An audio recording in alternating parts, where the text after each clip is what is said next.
How's it going? I'm ready to start.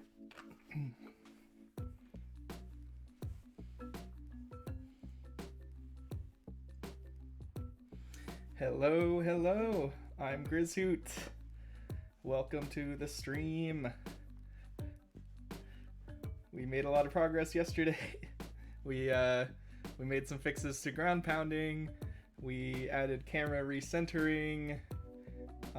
We also added a turning animation for when you're running. Today we're gonna keep working on the character controller with some new states and fixing some bugs. I found some bugs while I was playing the other day. So yeah, I'll jump into Unity and show you what we got right now and what we're gonna do. So yeah, woo!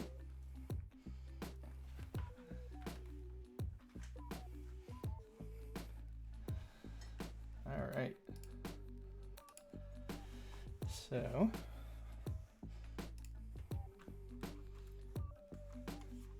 I noticed yesterday evening when I was playing after I stopped the stream, the way that I'm passing in the turn value for the running turn is kind of wrong. It like mostly works.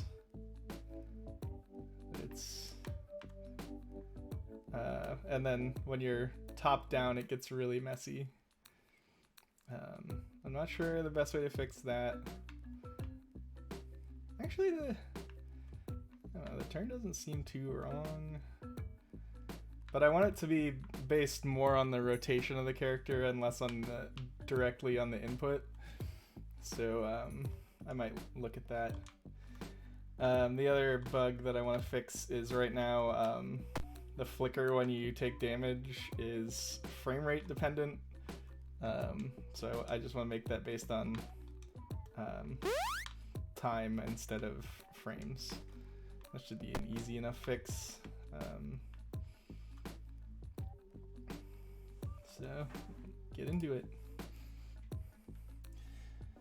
So let's look at that flash on damage script.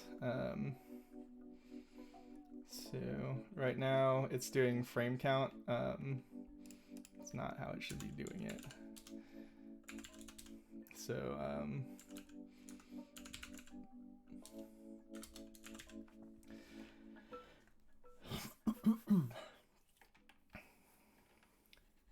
so basically what I'm gonna do is, hi bud, it's okay. My dog says hi. So rather than doing this, we're gonna say if we'll say timer plus equals time dot delta time, and then we'll say if timer is greater than or equal to flash time, and then we'll do that, and then we'll also just set it to 0.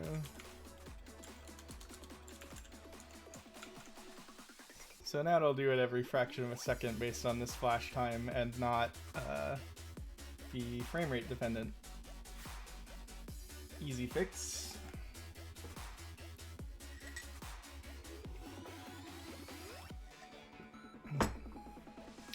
Hope y'all are having a good week.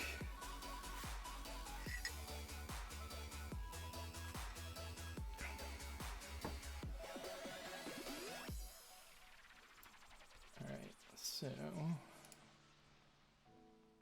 our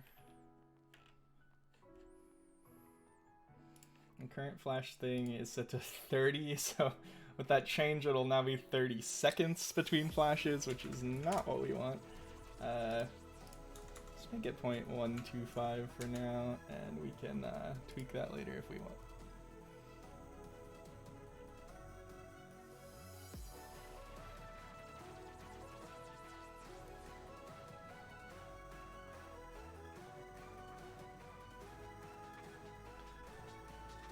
Let's see if that fixed it.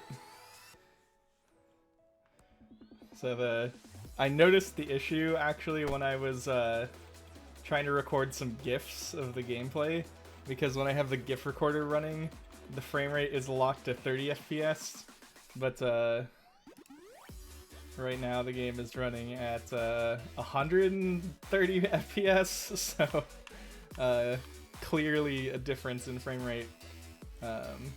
So what looked right in the game view was extremely not right in the GIF recording. But that looks way better.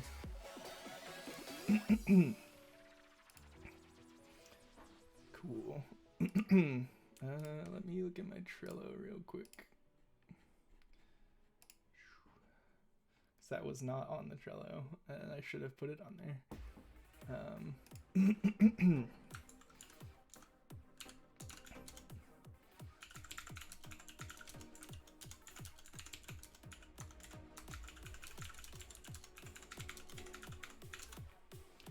All right. So, Dory, don't yell. It's okay. I don't know what he's yelling about. Maybe he just wants to say hi. It's okay.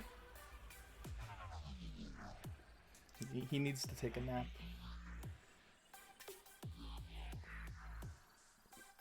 One of these days I will get a separate webcam that's just gonna be the Thory cam that I can switch over to, so you can see him. I think that would be good.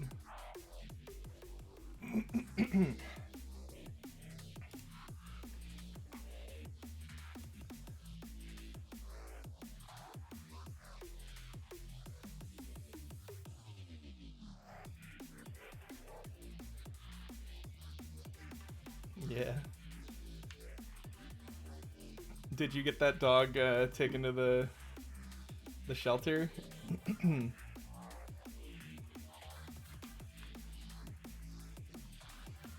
Slash find the owner.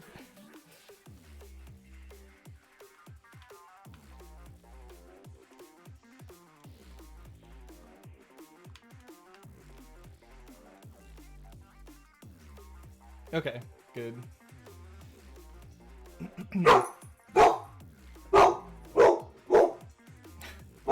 Somebody's upset. Thory, it's okay. It's okay, buddy.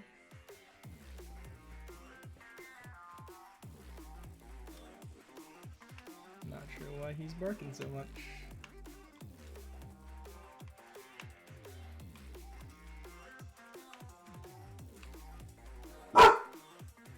Buddy. Sorry if you're wearing headphones. That was very loud.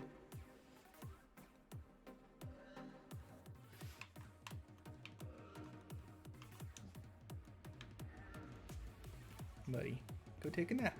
It's okay.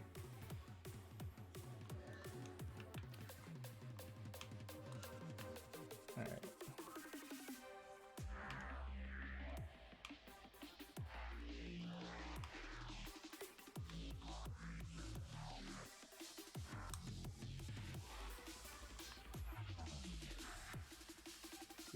A few things that I want to add that will be pretty simple.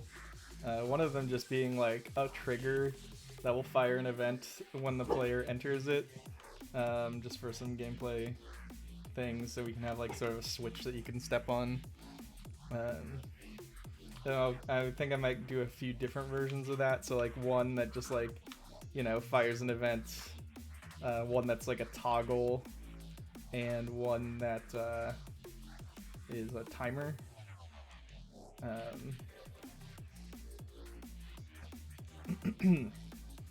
That should be fairly simple to do. So, let's see. Player trigger.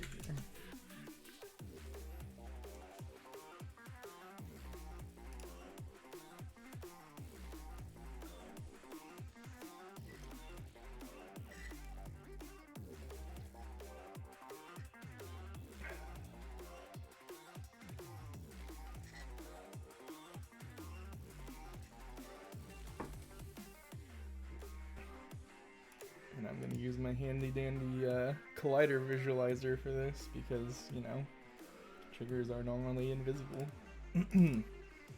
So, I'll start with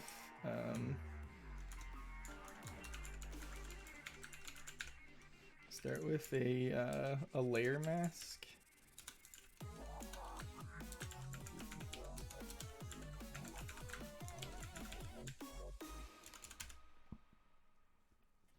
Just so we can only detect things that are on the player layer.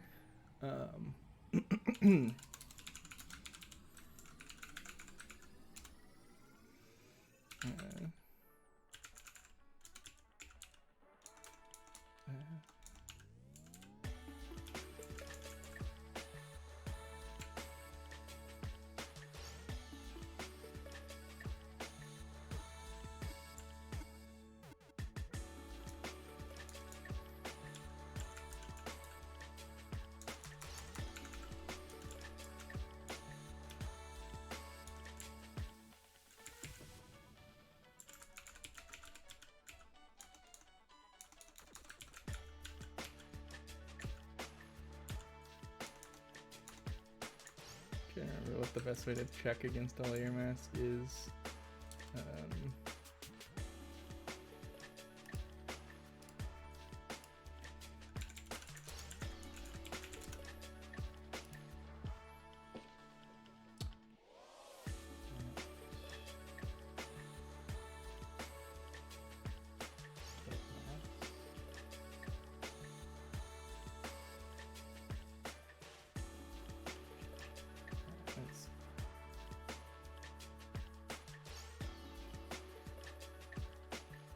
I thought there was a function that you could see if a layer mask contained a specific layer.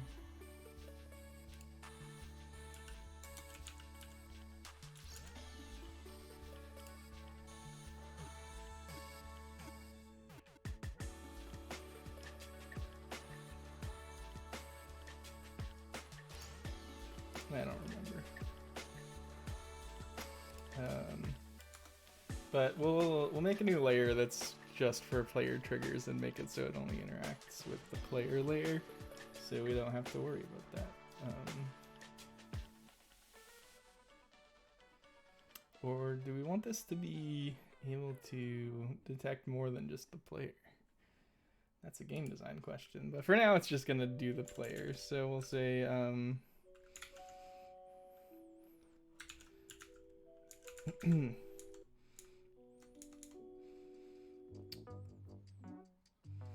we'll just make a Unity event.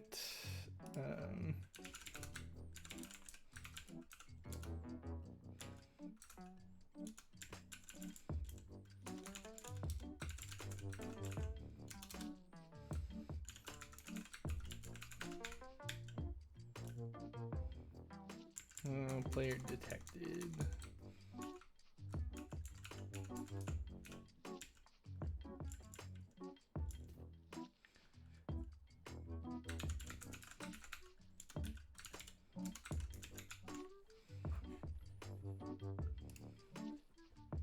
That's a very simple script.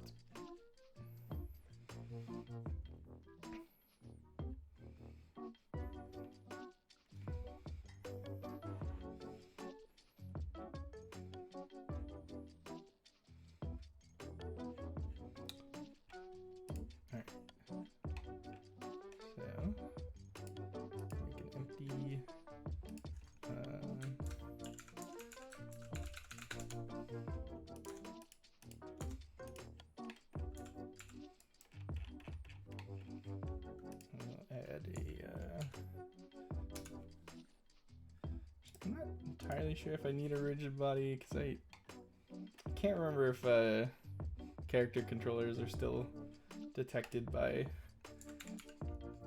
on trigger enter even though they don't have a rigid body. We'll find out.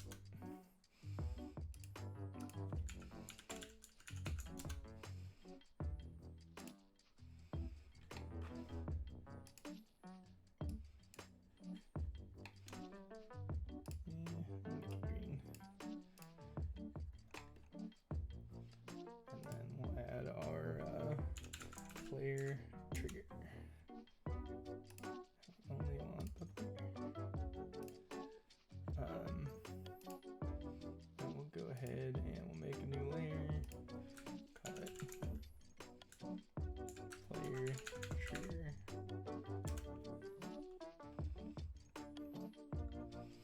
And I might end up changing this later to be like character trigger, so it can detect NPCs or enemies or other players. But for now, player trigger. We'll put this on the player trigger layer, and we will go into our project settings, physics, and we'll find our player trigger, and we'll uncheck everything except player. So the player trigger can only interact with the player.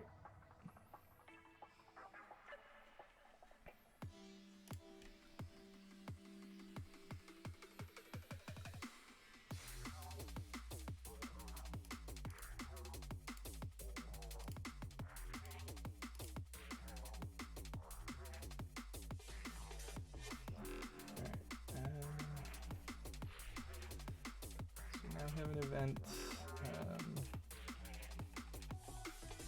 and just make an object that we can turn on when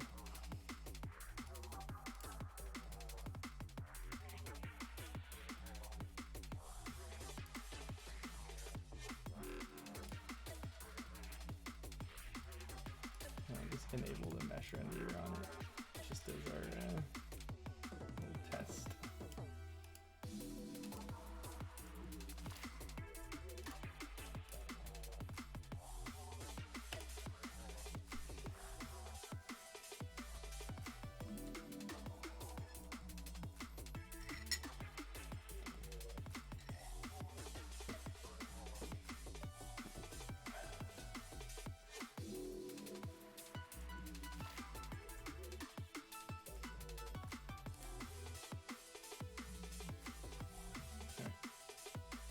Trigger. Alright, it is not working because the player does not have a rigid body, nor should it because it's using a character controller. So I need to make the trigger have a rigid body. That is kinematic.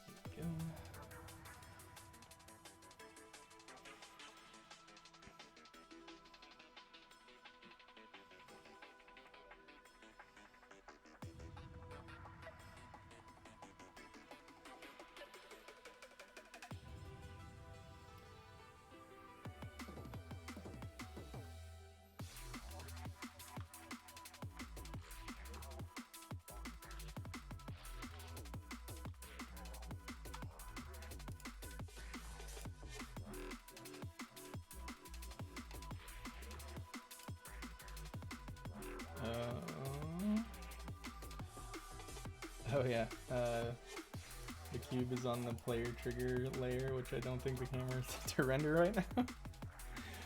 Silly.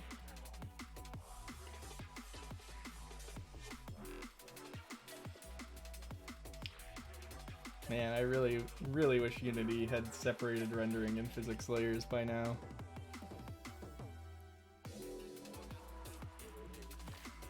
It just seems silly that they're not separate.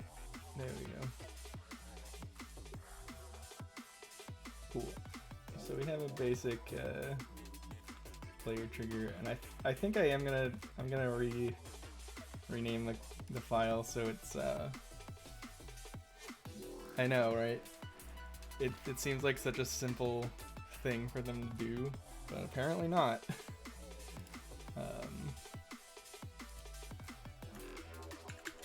I'm gonna call it character trigger, and I don't think we need this layer mask. And we'll change this to character detected.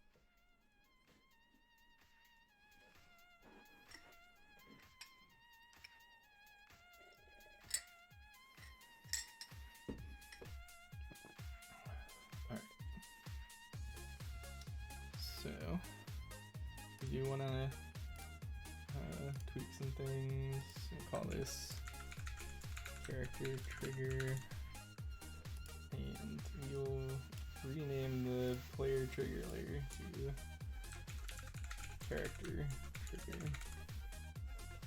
And then we'll also add some more layers. So I'll add an NPC layer and an enemy layer. And we'll make it so the character trigger can interact with both, but not other things. So,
I do think it's funny that even though layer 3 is one of the default like layers, it's still a user layer, so you can assign it even though the other ones are not.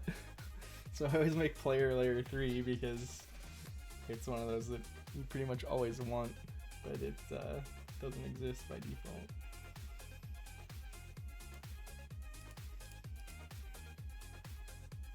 Yeah.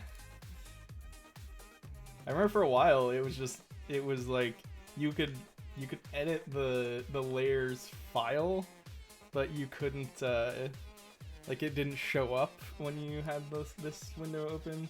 So like it was just blocked out and it was empty. But yeah, having it is good.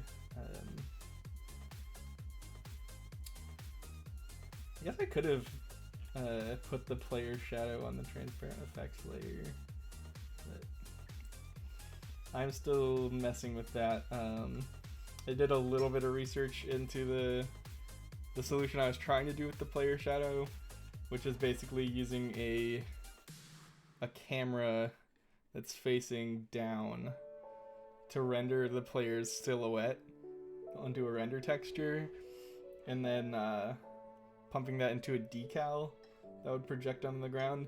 But I think I need to do some yeah, they're locked to support an old Unity demo. I think it's the one where you're like on an island with like a bridge and stuff.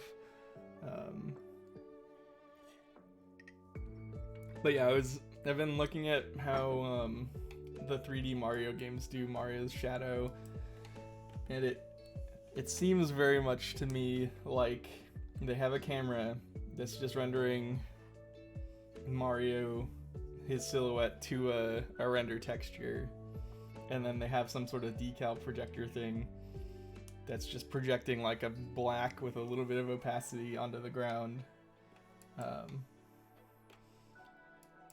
But he's still like affected normally by the scene's lighting. He just doesn't cast an actual shadow. So that was what I was trying to do, but at least with URP, I was running into issues where the decal was like projecting a little bit of light onto the character. So I think I need to add like something in the render features to make it so the that layer always renders before the character layer. So it, you know, it won't be affected by, the character won't be affected by the decal. But that's one of those things that's like, it's advanced enough that I don't want to mess with it while I'm still in this prototyping stage.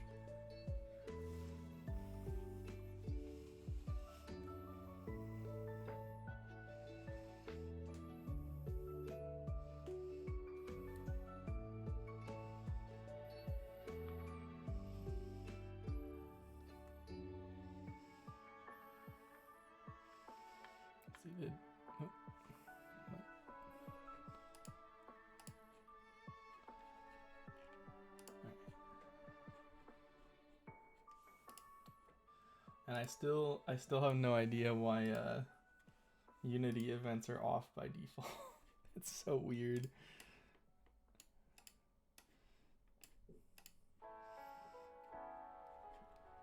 Alright, anyway, that's beside the point.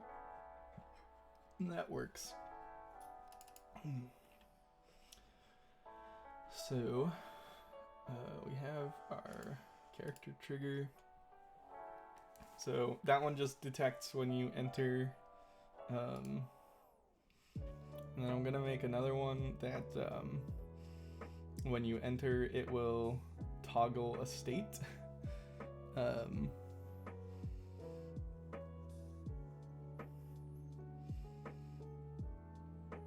So you can have sort of like a switch that can turn things on and off. And then I'm gonna have a third one that kicks off a timer, and then when the timer expires, then it will reset. So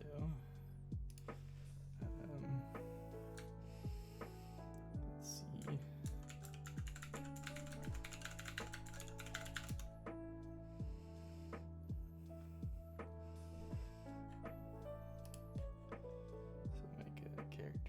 Toggle, and we'll make a character trigger timer, and they're both going to inherit from character trigger.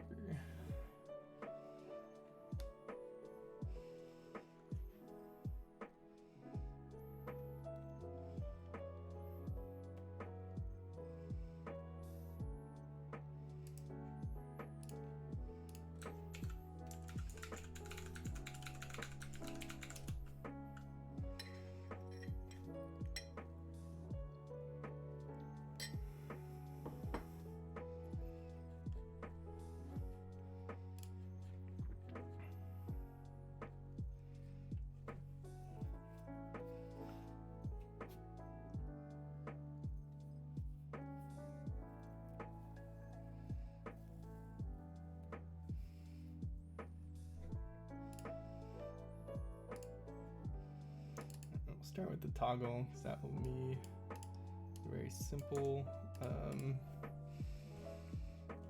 This is going to be a character trigger.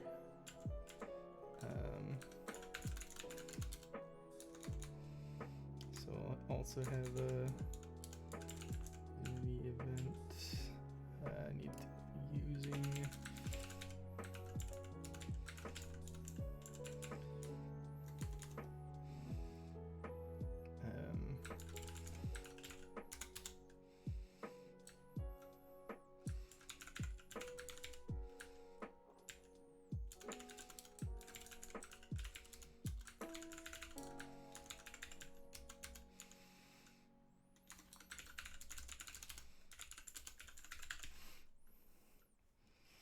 And then let's see.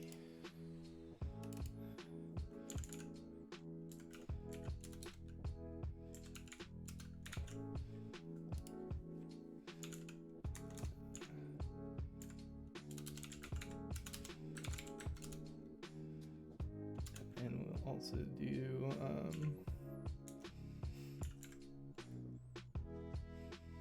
state equals not state, and then we'll say if state toggle on dot invoke else toggle off dot invoke.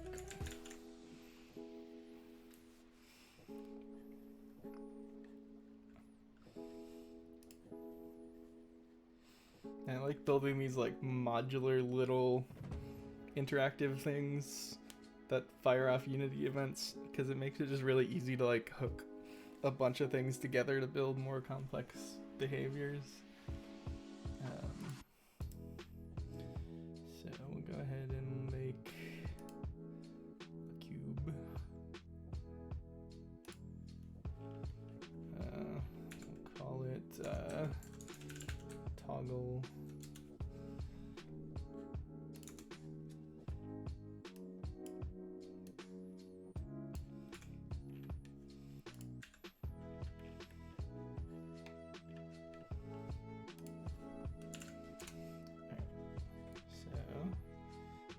trigger. It's gonna have the rigid body set to not use gravity and be kinematic, and then we'll add that character trigger toggle.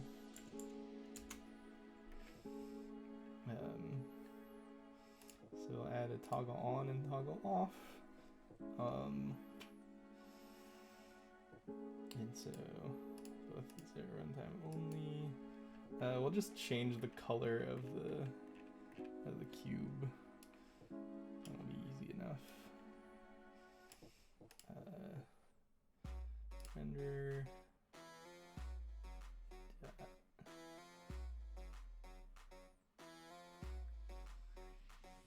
I guess we'll have to change the color because we can't do, or we'll have to change the material.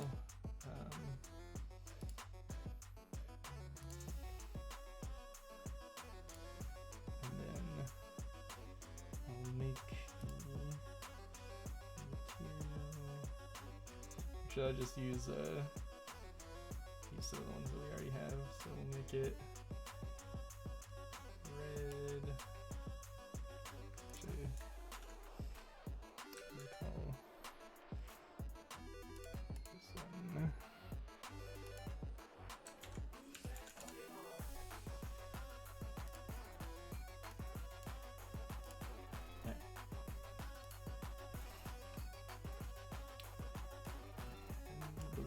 And then we'll make it, by default, we'll make it red.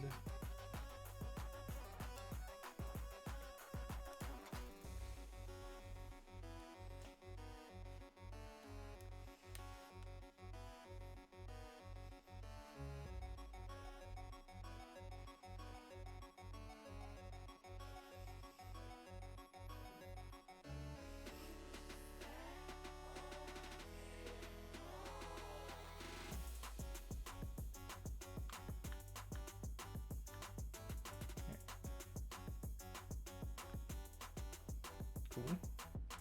So now we can toggle things between two states. So we can do things like, you know, in the water temple in Zelda, there's that one room that has those statue things that have the switches, and they raise and lower the water level. So we could do something like that, or like turn on some walls or turn off other walls, all sorts of stuff. Very useful.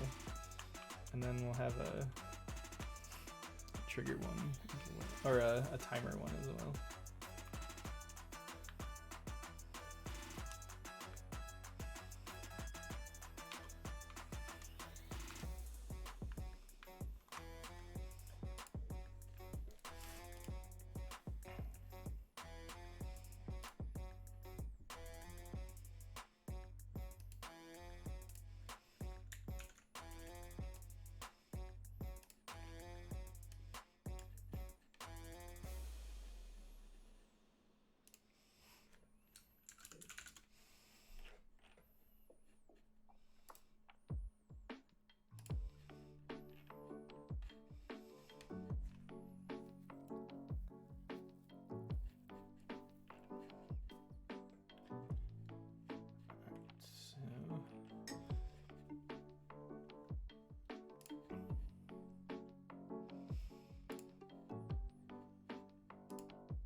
This is also going to inherit from character trigger using engine.events. We'll have public unity event.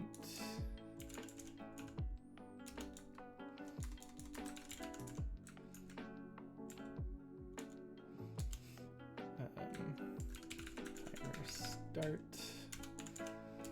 public unity event, timer end. Let's see, what else could we do? We'll have another one. It's timer progress, and that will pass a float.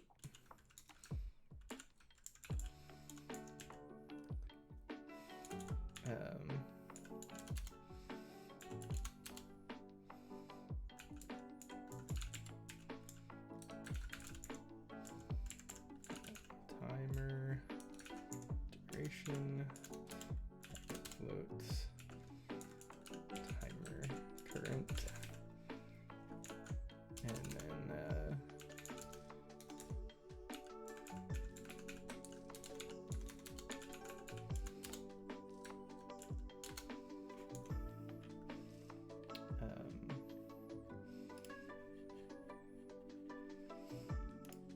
we'll have a coroutine.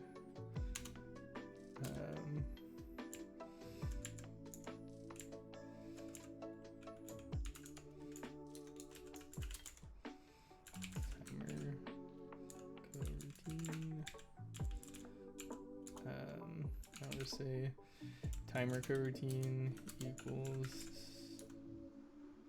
start coroutine, and then we need to make one.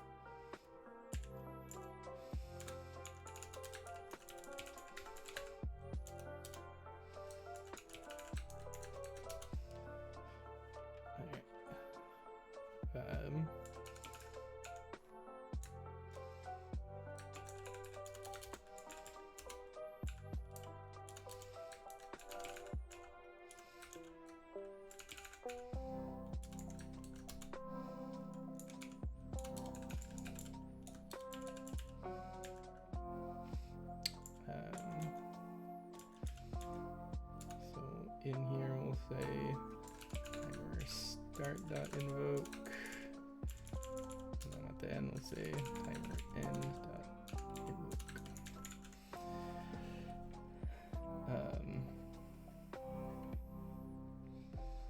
And we'll say timer current plus equals time dot delta time. And then we will also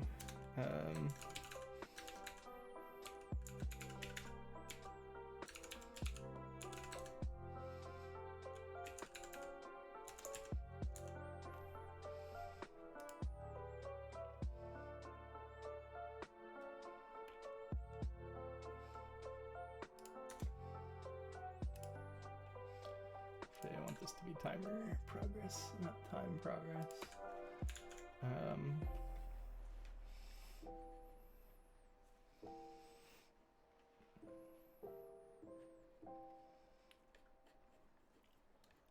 And then say if timer coroutine is null. Actually, no, I'll say if it's not null, stop.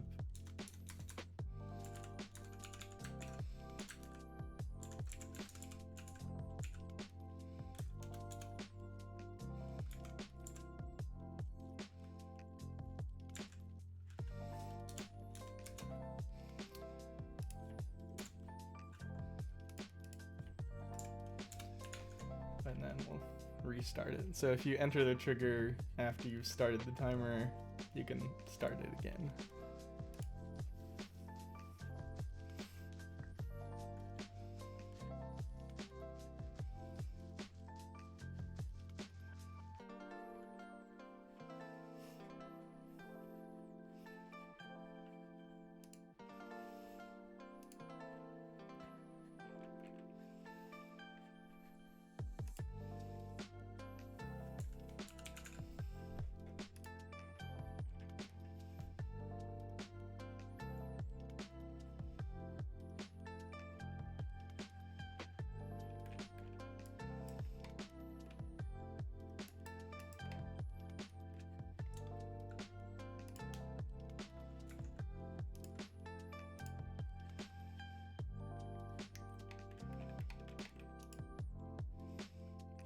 this example, we'll timer start.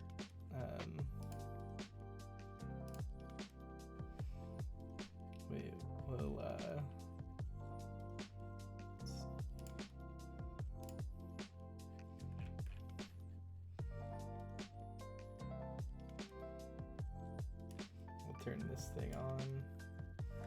Actually, no, I'll make a copy of it.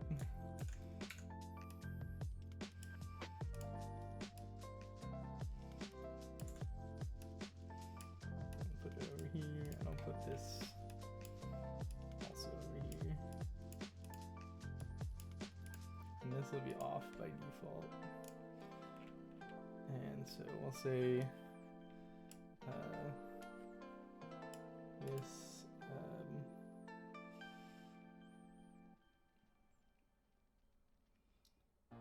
game object dot set active true, and then same thing with set active false. And I forgot in this this should be current divided by duration. So that should give us a percentage.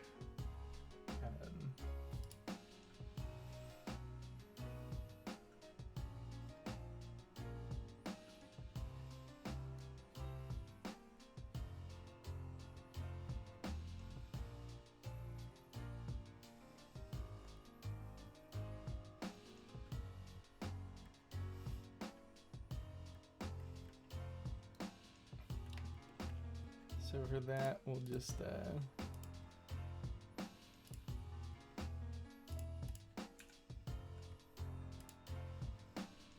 want this one to be world space.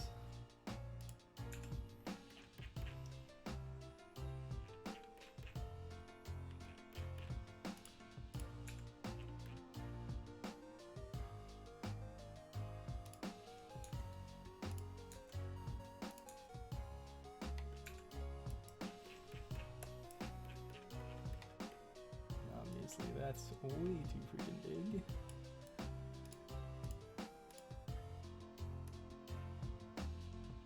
Let's make it 2 and 1. And then 2 and 1.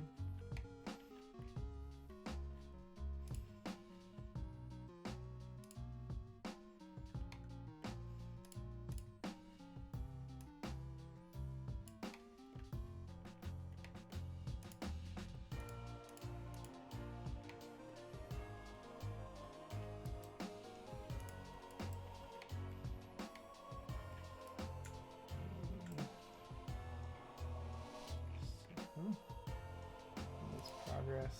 We'll grab this and we'll say image fill amount.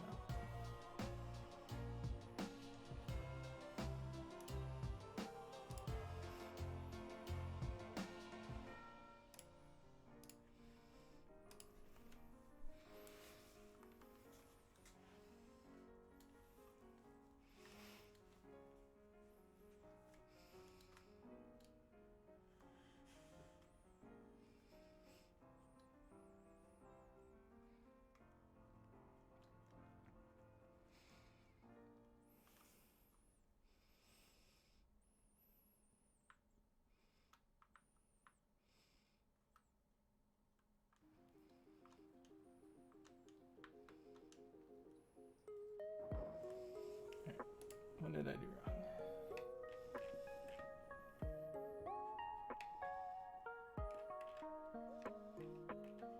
Oh, it's on the default layer.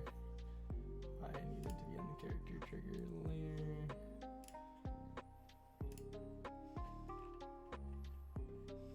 Because it's colliding with the ground, so it triggered itself.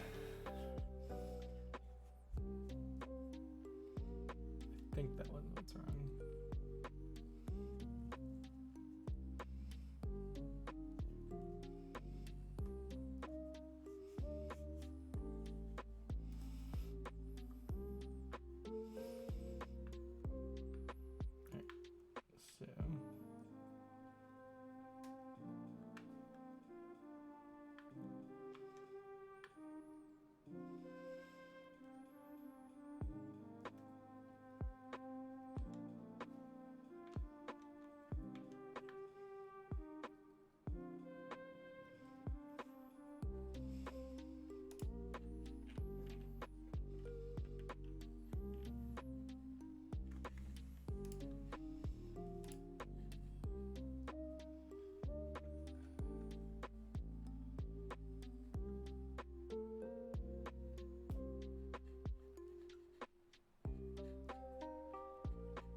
make it start red, and then it will turn blue when it activates, and then it will turn back to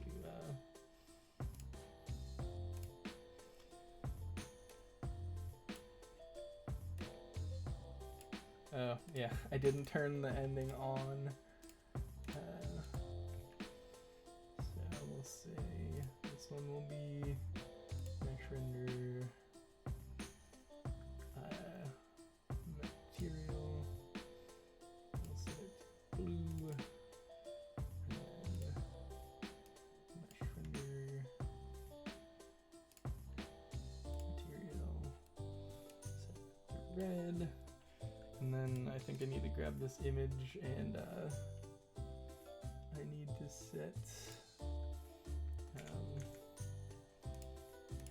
to set its image type to filled. So let's see. Should I make it a circle so it's kind of like an actual clock?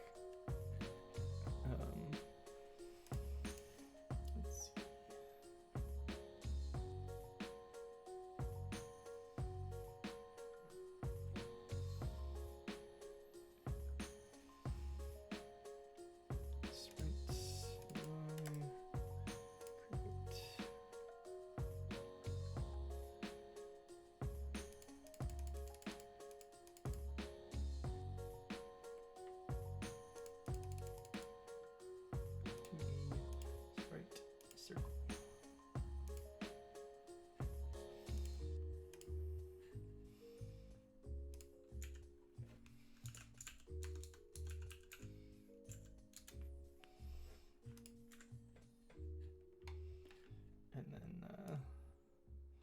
it'll start at the top.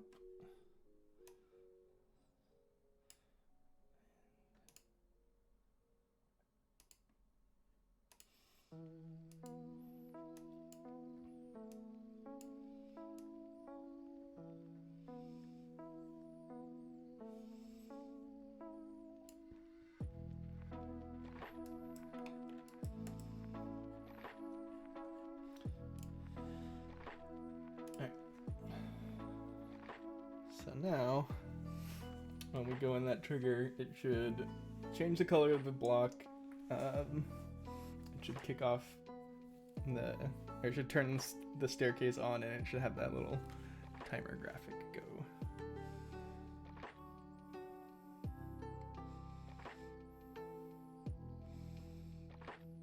Whoa, what did I do?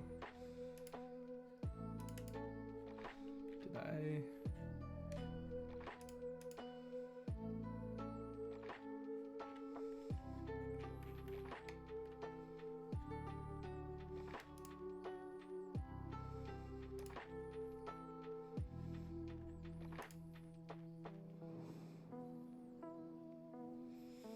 Why am I falling through the ground?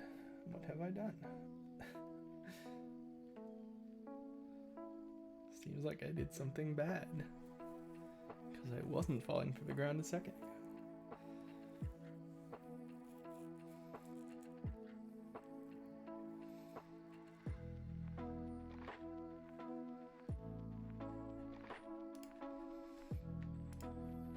Ground is on default.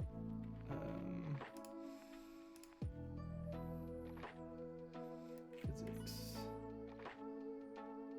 player and default should be colliding.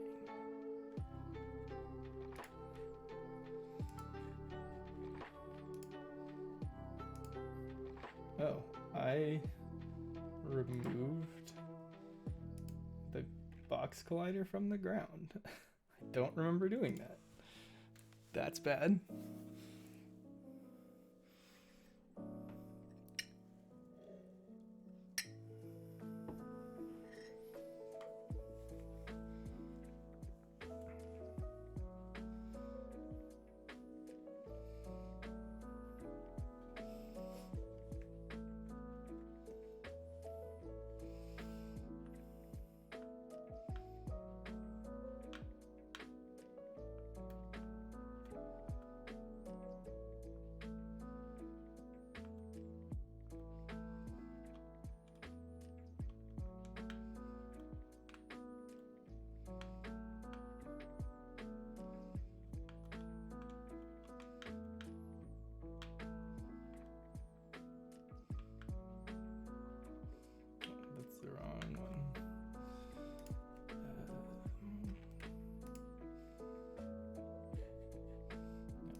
now let's see if this works.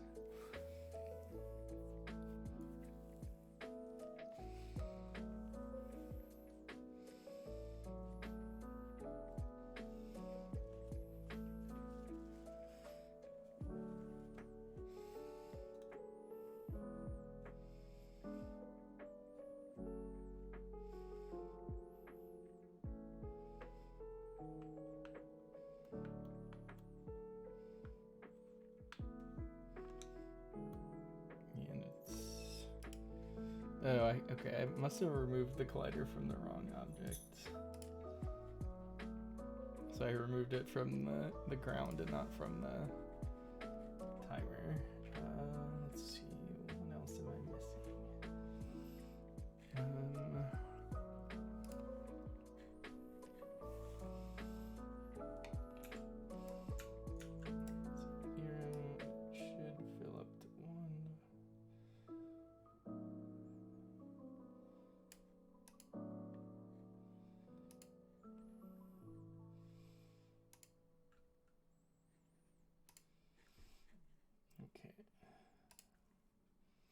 That's on the UI layer, so that should still render.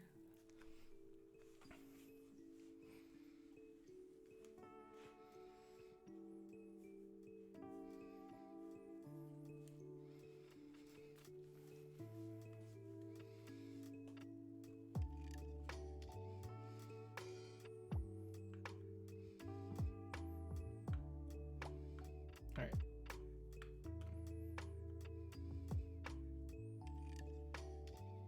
Nice.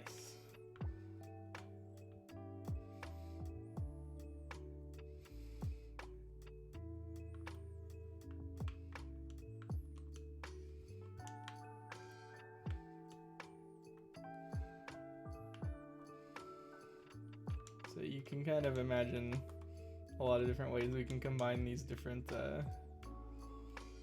sort of things together to build some interesting gameplay.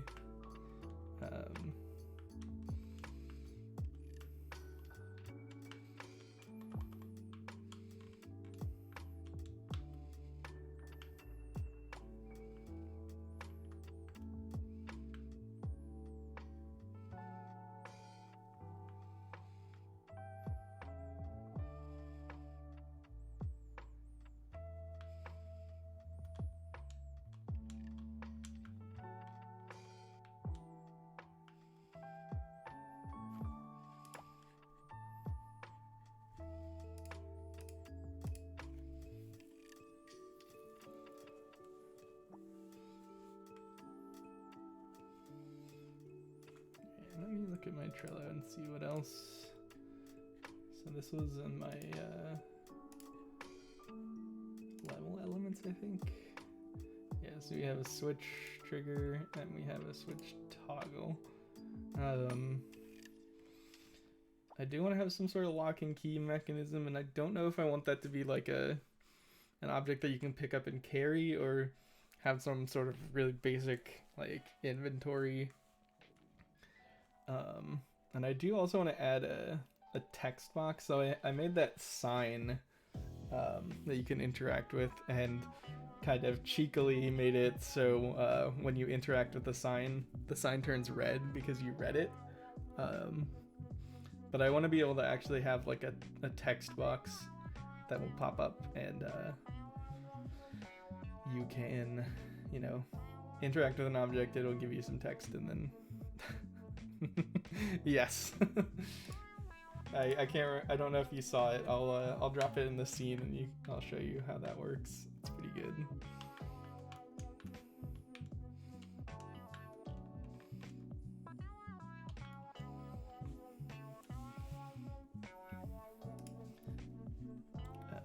Pretty sure I made it into a prefab, yeah.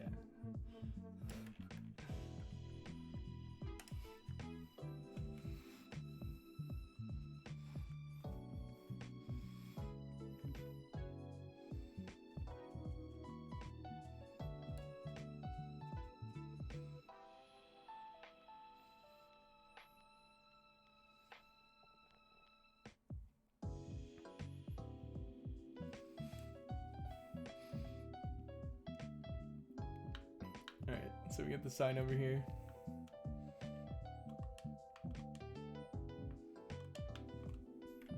And I don't think I actually have the events hooked up. Yeah. So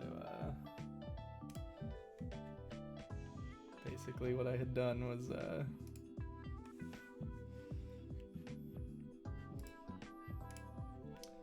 just grab all these all of these.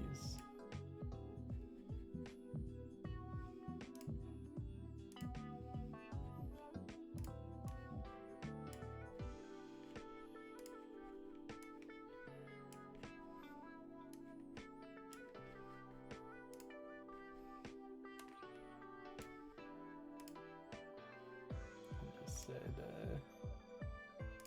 set the material.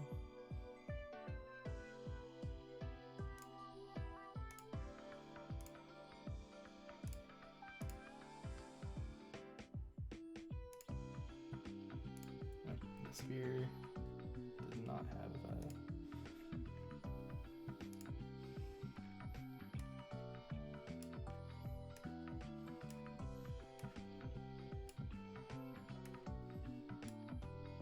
yeah, this was sort of my cheeky way of just demonstrating that my interaction system worked.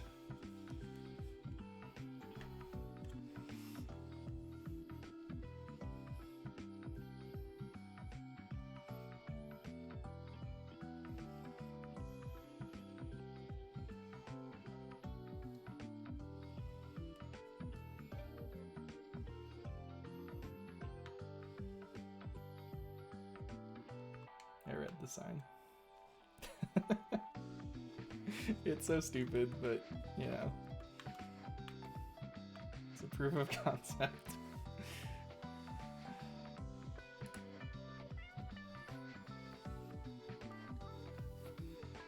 Yeah. So yeah, I want to make a text box. So let's I'm gonna duplicate this circle. Call it text box.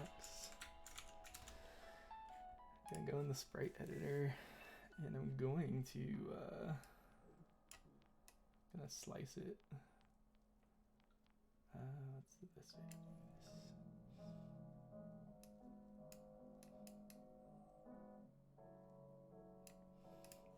this? Let's do 32 on all of them. There now. Let's do 128 on all of them.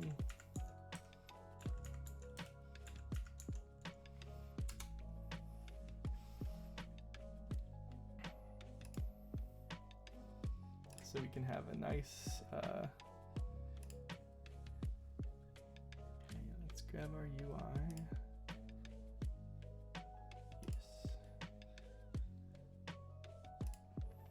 And we'll make a panel. Oh no, we'll just make it an image. And we'll call it text box.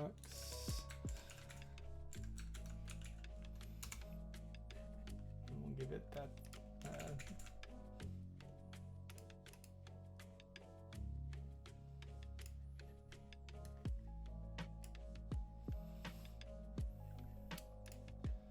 and because this one is sliced,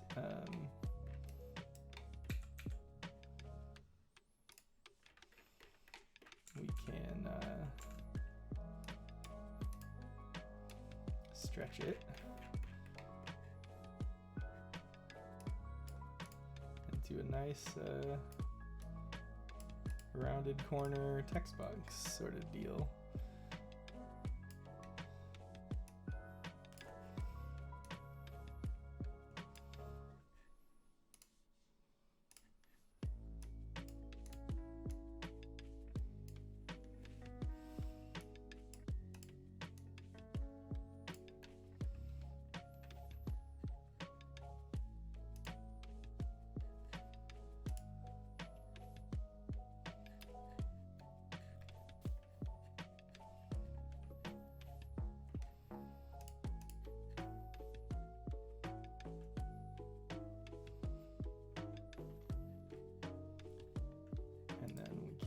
add some text.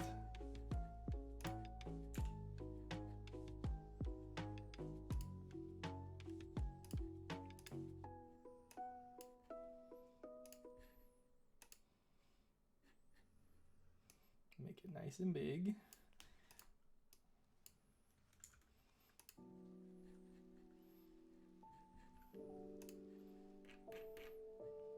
You gotta make your text big.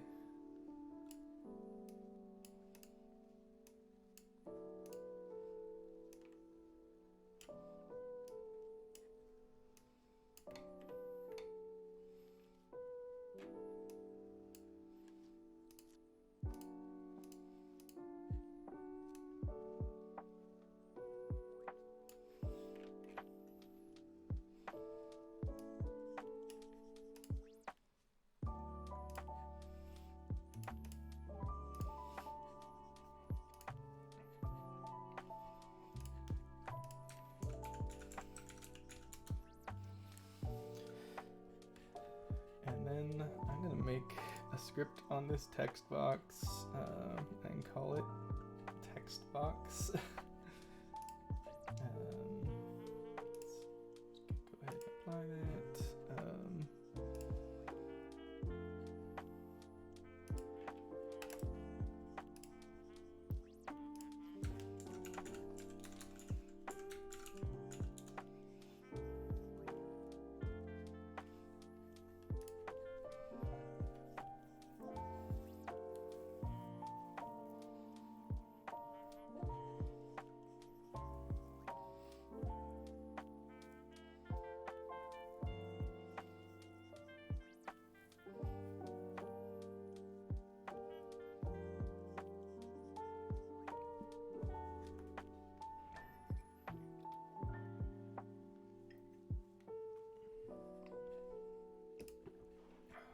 And we'll throw our text box script onto text box.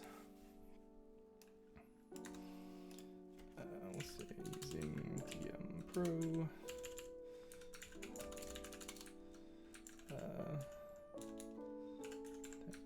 Text UGUI.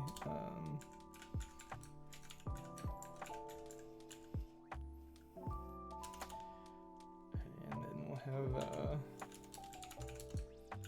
show text box, and then that'll take a string.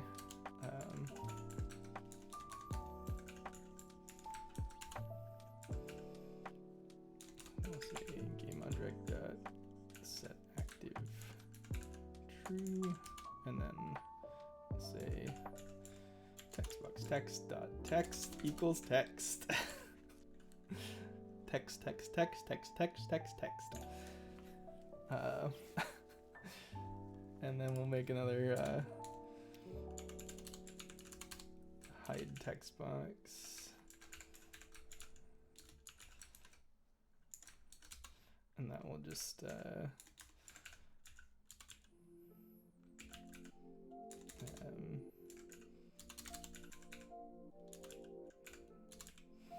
we'll clear out the text and we'll turn off the text box.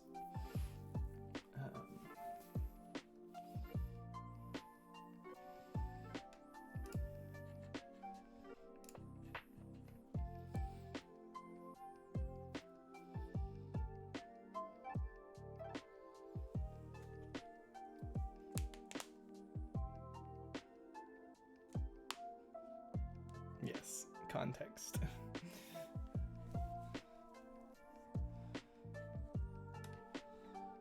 Alright, so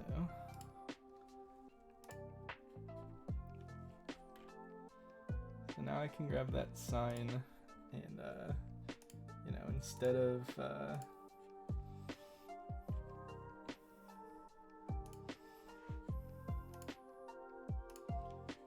changing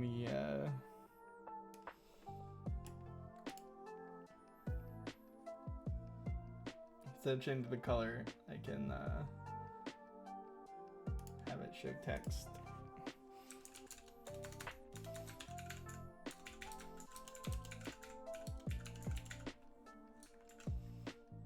say something super obvious. I love it in games when there's a thing that you can interact with and it tells you after you've interacted with it what button you're supposed to press to interact with it. Like, no duh.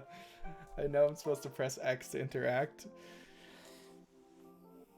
It's just silly. Especially when it has an on-screen prompt for what button you should press.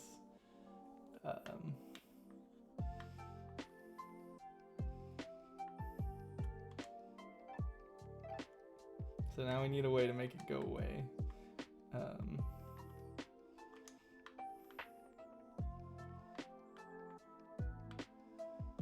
So there's a couple ways we can do that.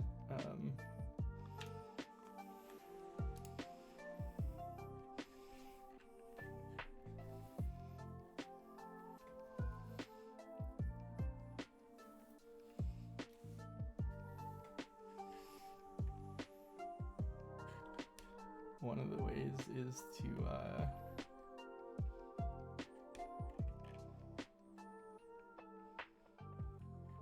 I guess in that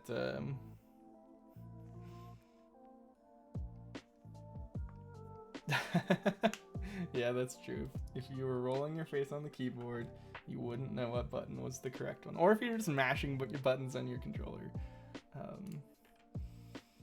So in this character trigger, I'm gonna add another Unity event.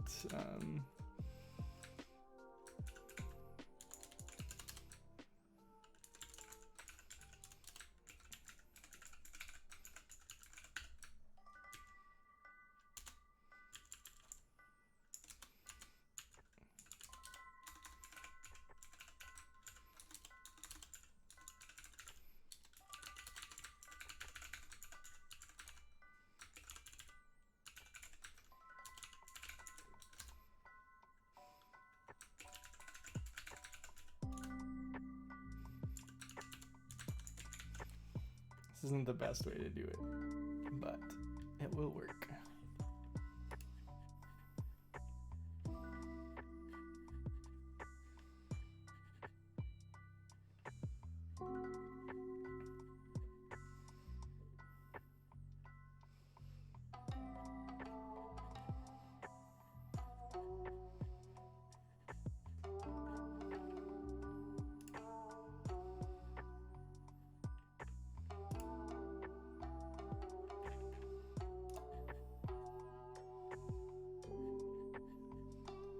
I could just add a character trigger on here, and then on the exit, we can hide the text box.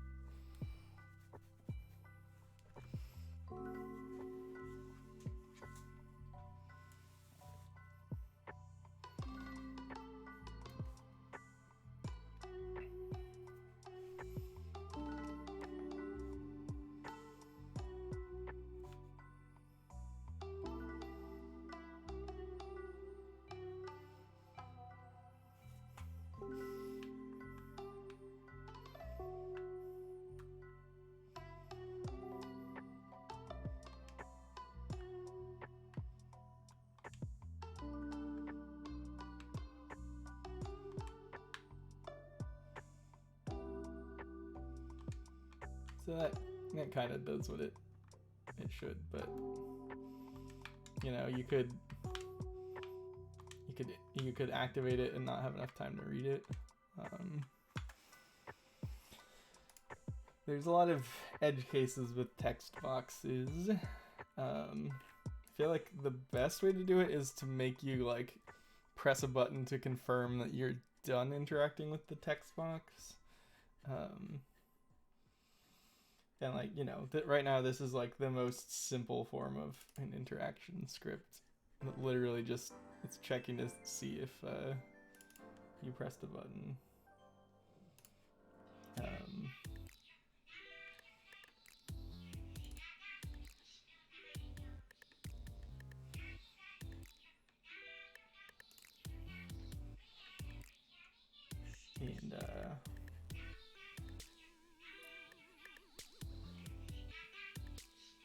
there's no like keeping track of the state in this basic interactable. So I would have to, you know, I can make another interactable that's specifically for like showing a text box that that keeps track of the state of the text box, stuff like that.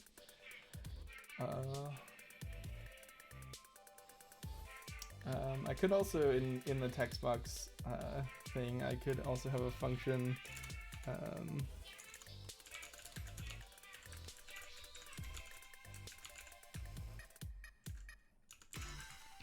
And then we pass in a text and a float for the duration. And I'll just call show text box there, and then you can kick off a coroutine that will wait and then hide the text box after a certain amount of time. That's probably the best way of doing it right now.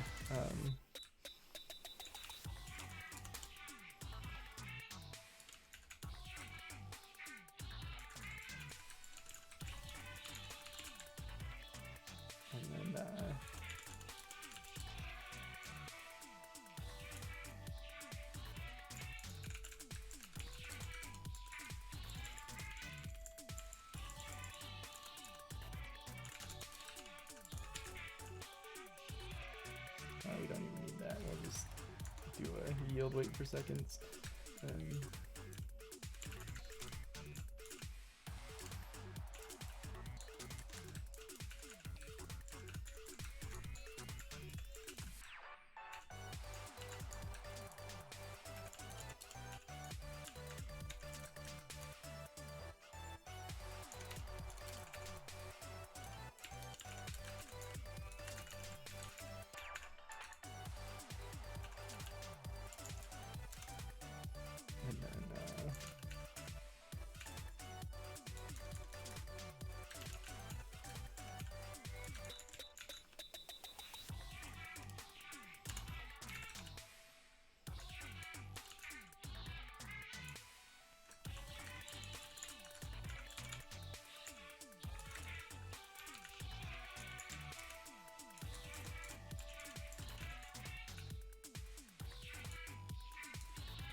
so now, instead of just telling it to show the text, I can tell it how long the text should be on screen before it goes away.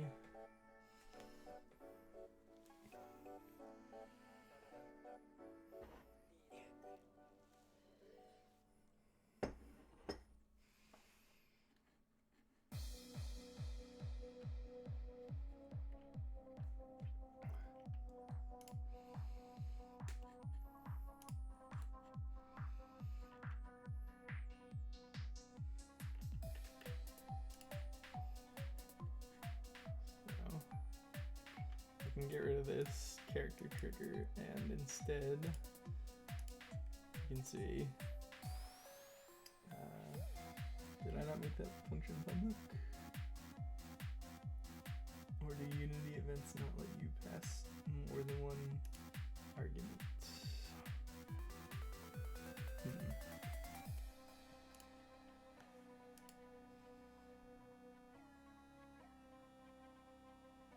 I guess they only let you pass a single thing, which is fine, because I feel like text boxes should probably have like a data structure that, so instead of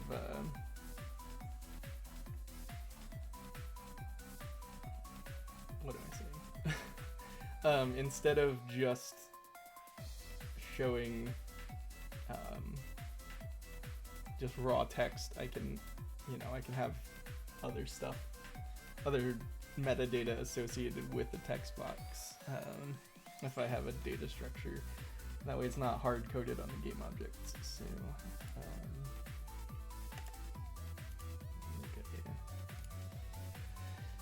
data folder.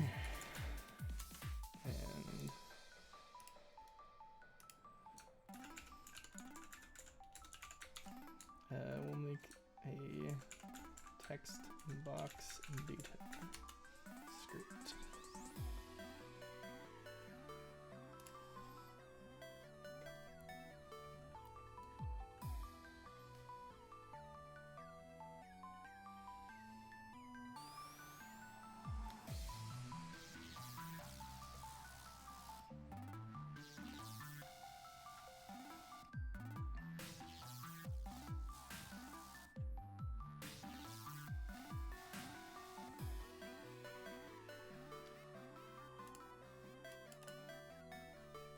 So instead of being a mono behavior, this will be a scriptable object.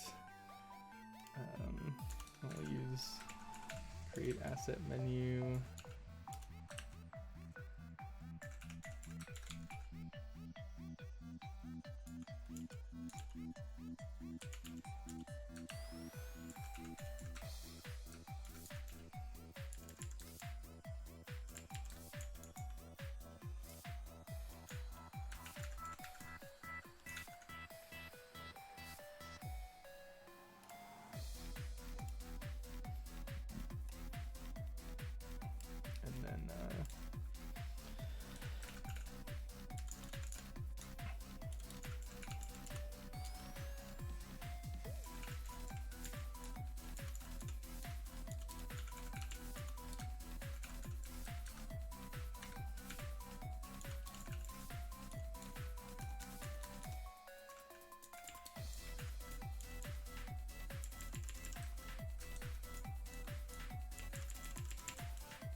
Have a text field on a data block that so instead of passing in just a raw string, we can pass this in, and that way if we, you know, later down the line decide to like do localization, you can just swap out the object instead of having to go through and find every instance of that text being assigned.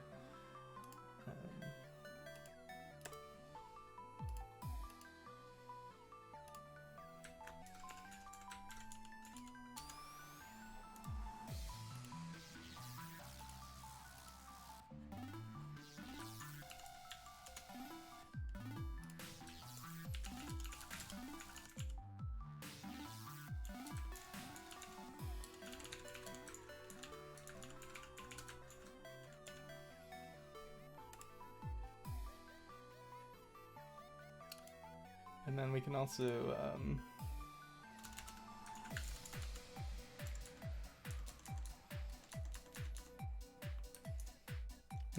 have a thing for how long it should stay on screen.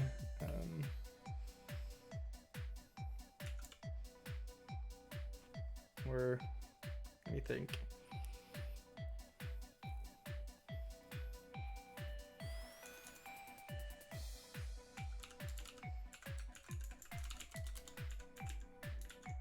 Yeah, we'll make it 2. And then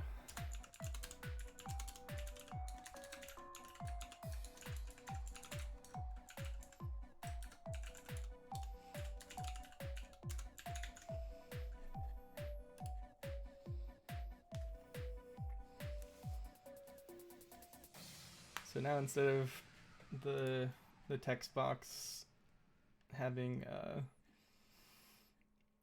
just getting the text passed in, it'll get this text box object passed in, and that will let us have a lot more control over how it works.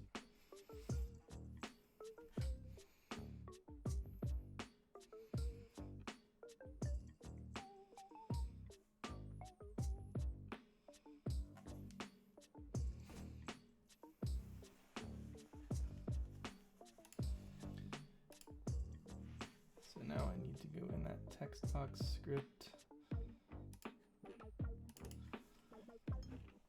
and then we'll make make a function.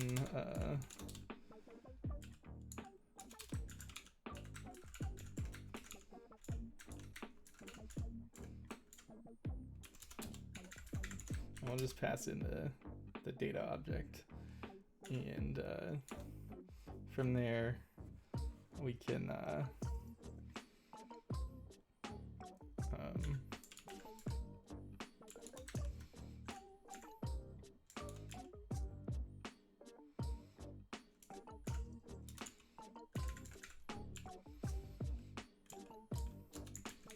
we can get everything from the data that's coming in.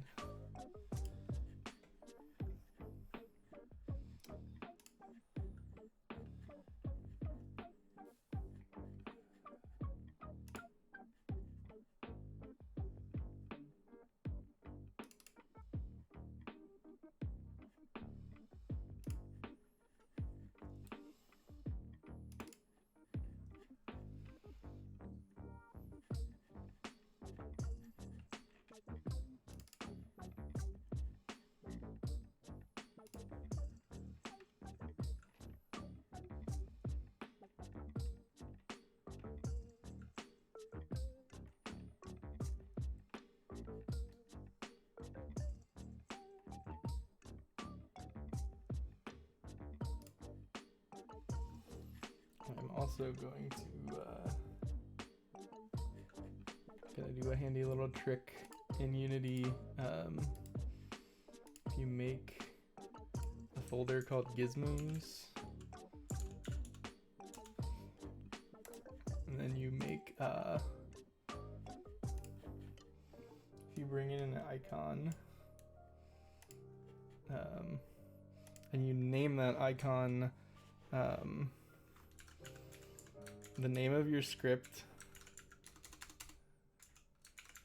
space icon, and you make sure that it's set to editor GUI and legacy GUI. Hit apply.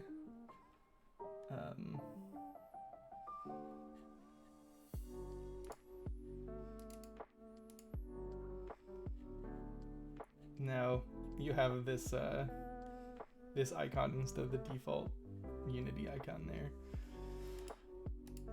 Let's see. And it gets kind of funky with ones you've already created. I'm just gonna remake it.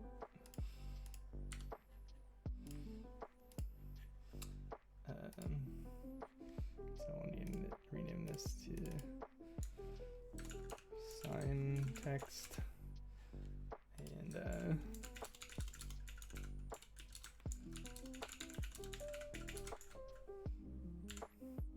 cool. So now in our sign, rather than directly telling it what text you should put on, we can say show text box, and then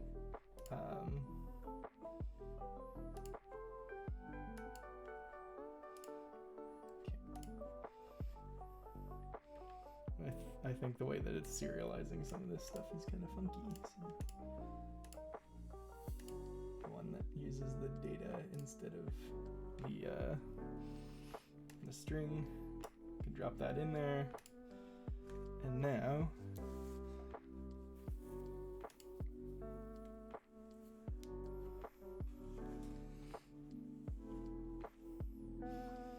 when we interact, it should show the text box for I think 3 seconds, and then it'll vanish.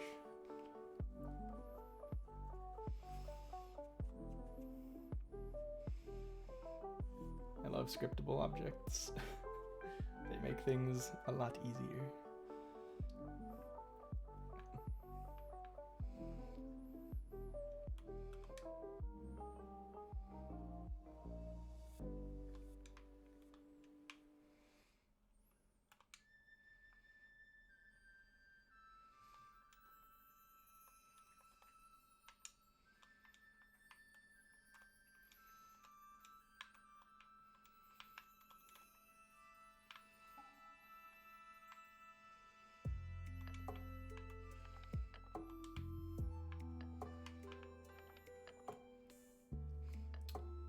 I think I might also make similar to how I have this trigger that does a trigger that can do a toggle and a trigger that can kick off a timer. I think I might also make an interactable that works the same way. So on interact, it will kick off a timer or toggle a state.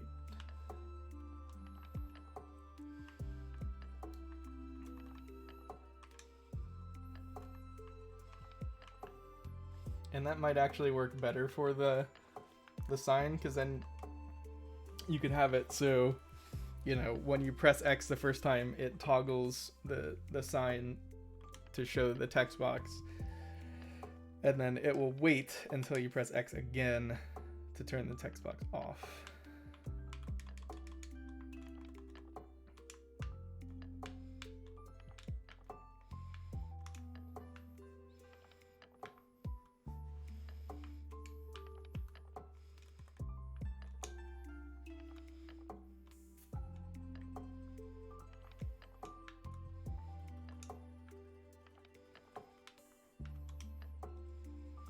And you can get really in the weeds with text boxes, like having the text animate in and stuff. There's a lot of neat little things you can do with that.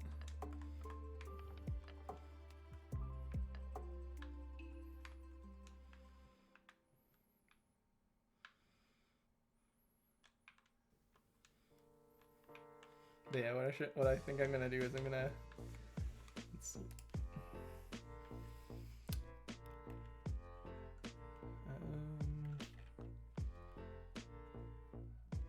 Timer. So we have the timer stairs. I'm gonna grab our one of our gemeralds and put it at the top of the stairs. And turn the stairs back off. So now you need to I'll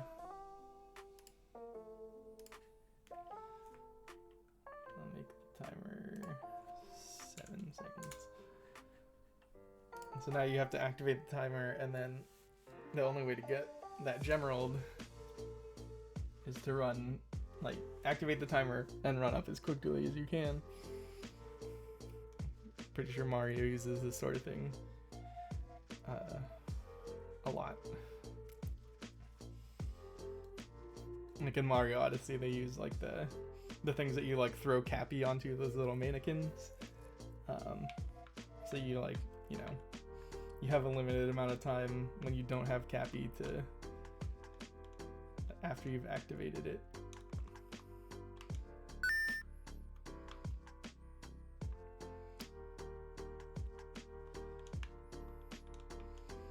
So I'm kind of using this idea that I learned from a GDC talk on Titanfall 2, where they were talking about these gameplay blocks that they would build, where they just build really small little bits that they thought were cool, interesting ways of combining mechanics together. So that's kind of, I'm just, I'm still thinking through fun ways of combining simple mechanics.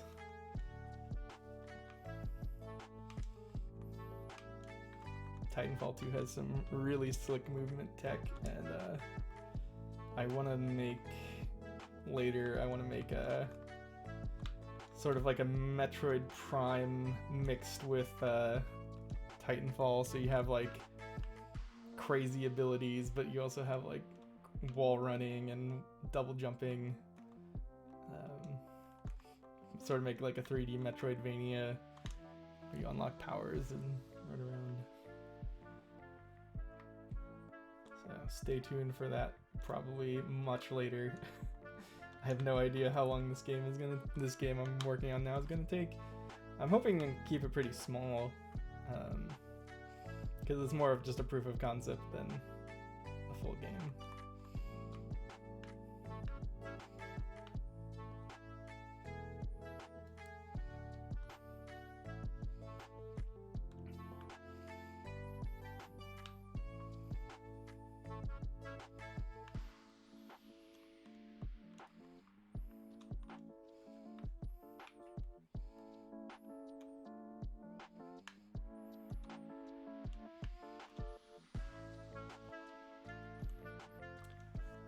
think I'm gonna take a little break here now that I've made some good progress. I will be back shortly.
I'm back, but I'm gonna be off mic because I'm eating chips.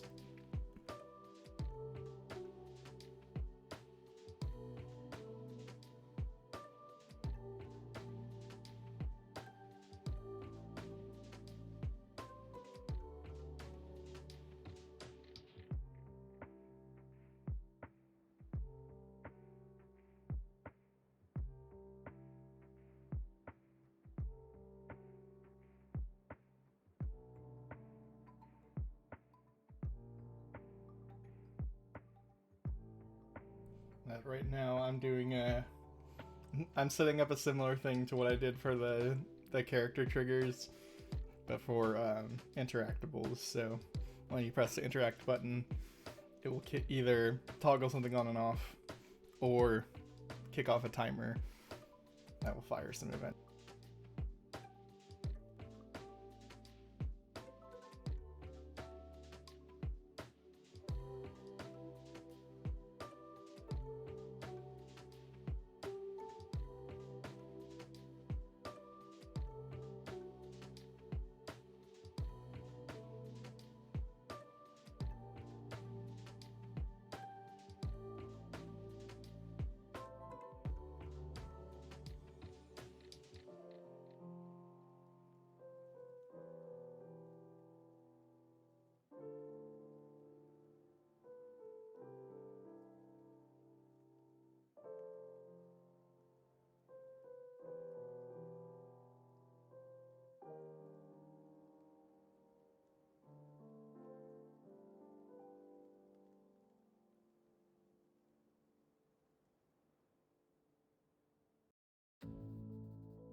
Alright, chips are done.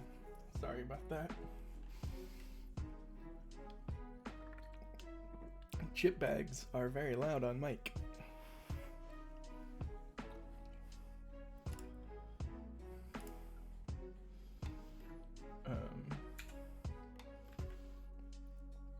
I'm gonna add something in the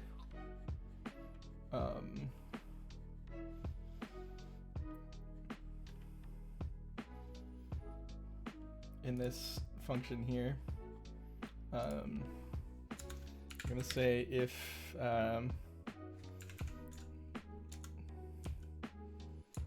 the data dot show duration is greater than 0,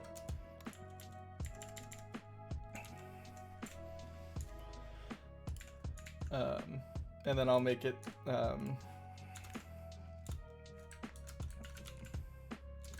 it'll just do the regular show text box function if it's 0 or negative or whatever.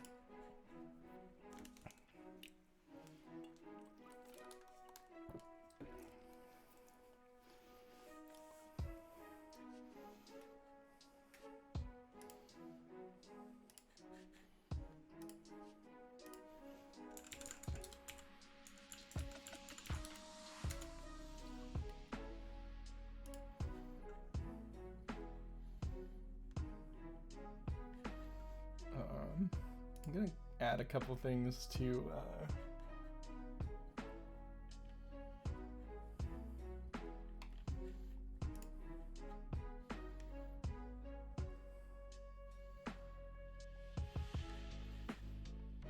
our text box data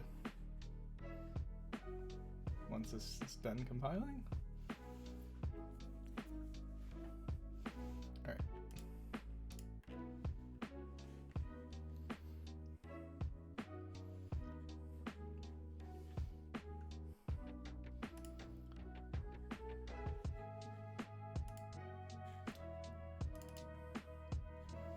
So, in addition to being a serialized field, I'm going to make this a text area, and I'm going to add a tooltip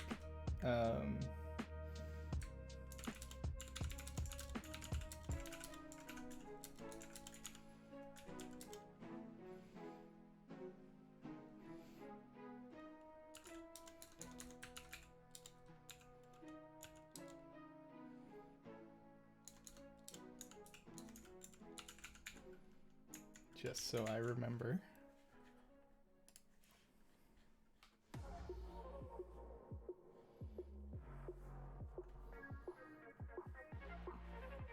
Tooltips are always nice,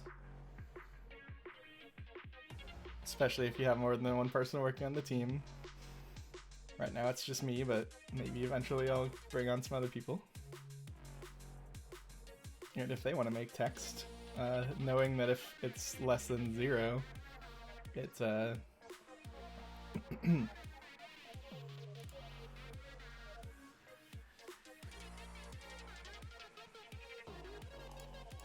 now that this is a text area, I can put these on multiple lines and stuff.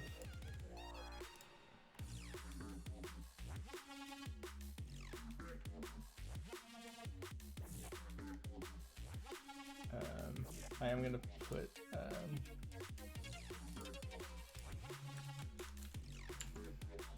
let's see,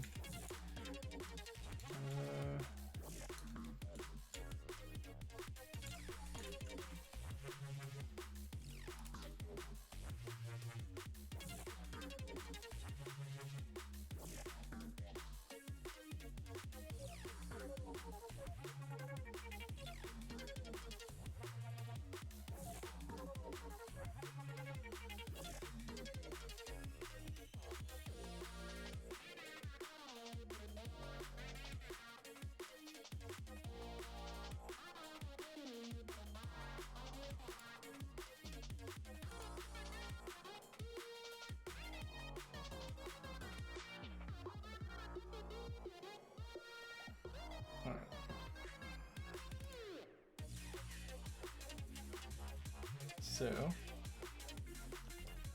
instead of this being an interactable, we can make it an interactable toggle. So on toggle on, we'll show the text box, and toggle off, we will hide the text box.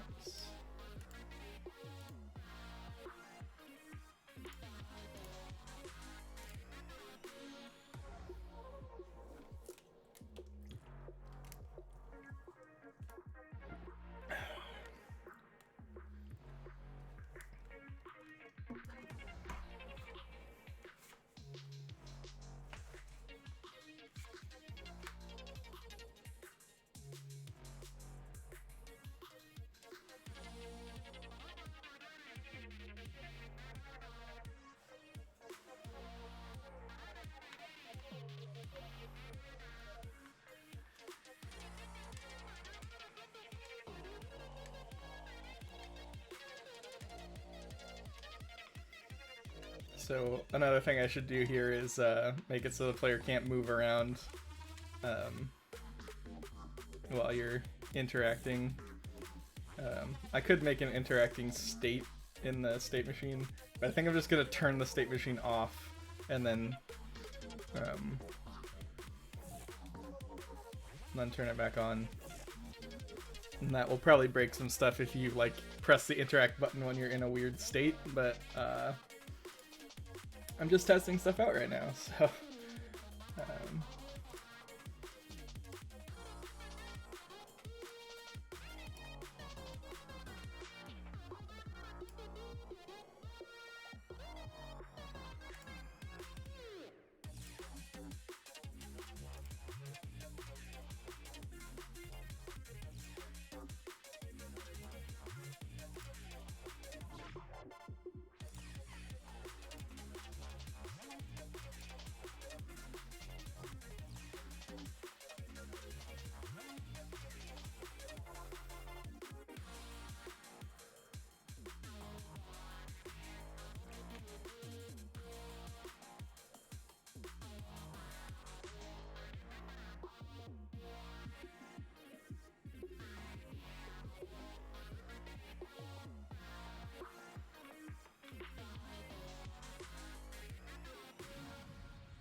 so you can do some pretty goofy stuff right now.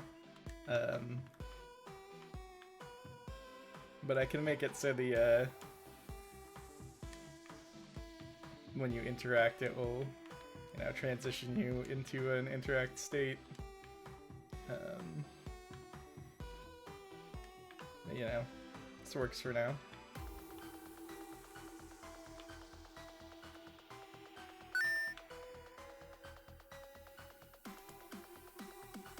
And then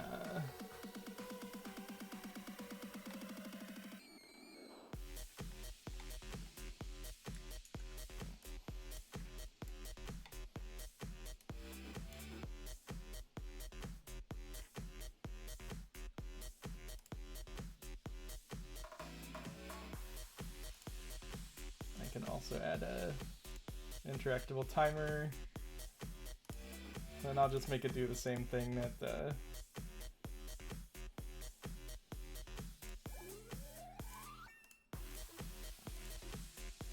that this cube does, which is turning on and off the staircase.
I think I'm also gonna make another version of this timer trigger that basically kind of works the opposite, to where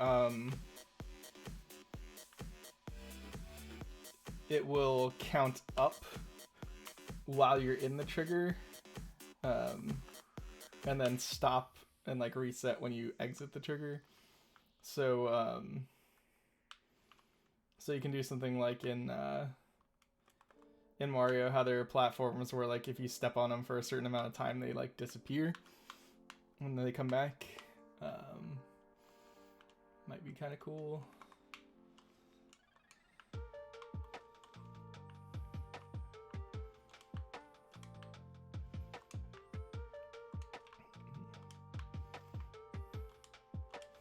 Actually, I am gonna make an interacting state.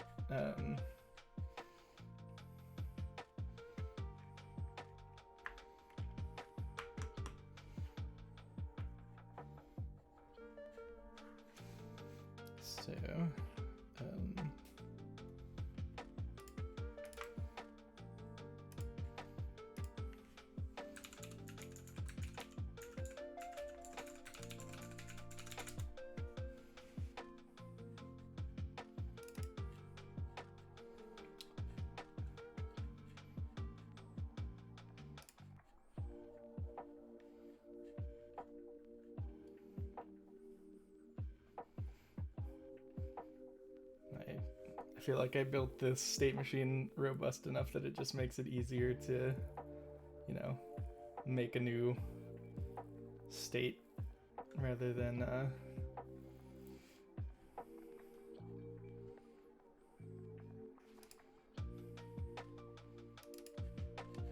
doing it the bad jank way.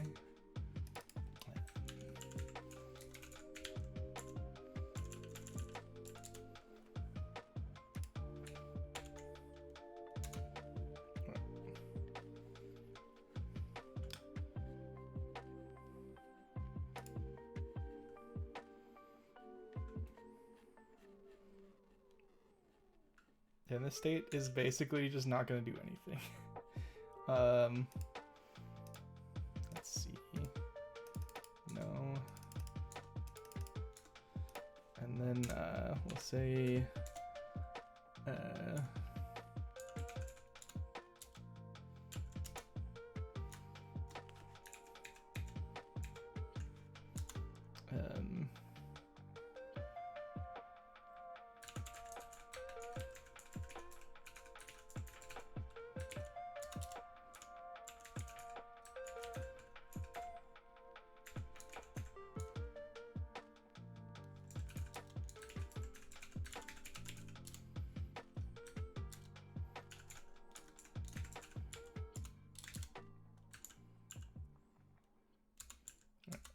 and then we'll say cancel movement.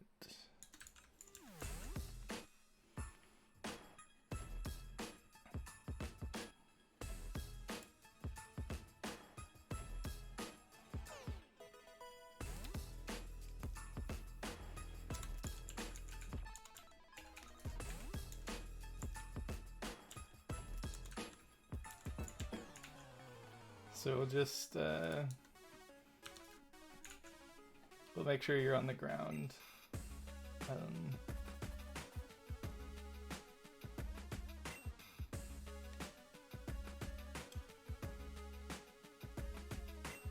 And then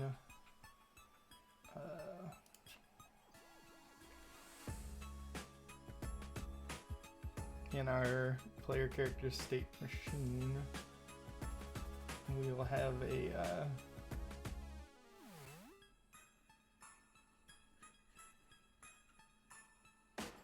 start interacting and a stop interacting function. And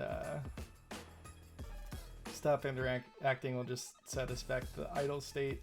Start interacting will set us to the interacting state. So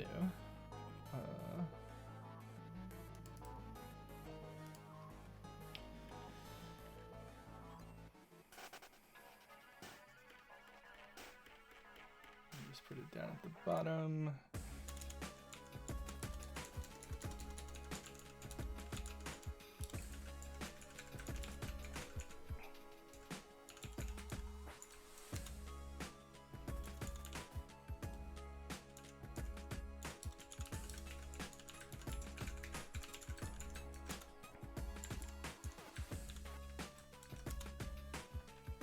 So stop interacting, we'll just say change state, default state, not death state.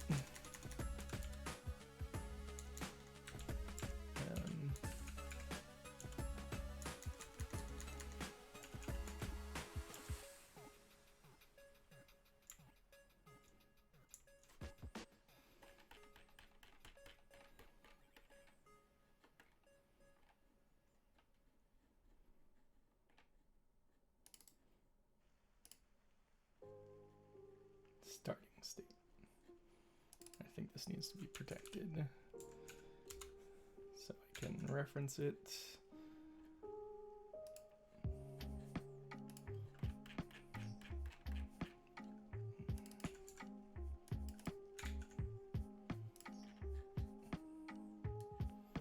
And we'll go up here.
So now instead of turning the state machine off, we'll just say start interacting and stop interacting.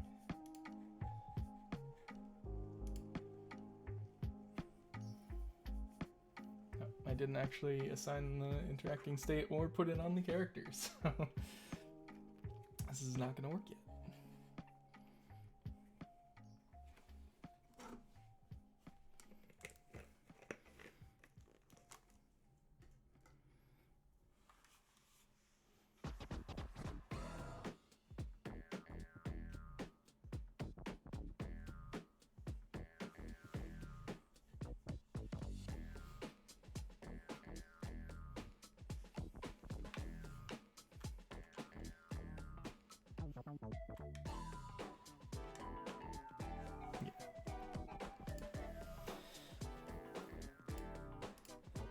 Because we didn't assign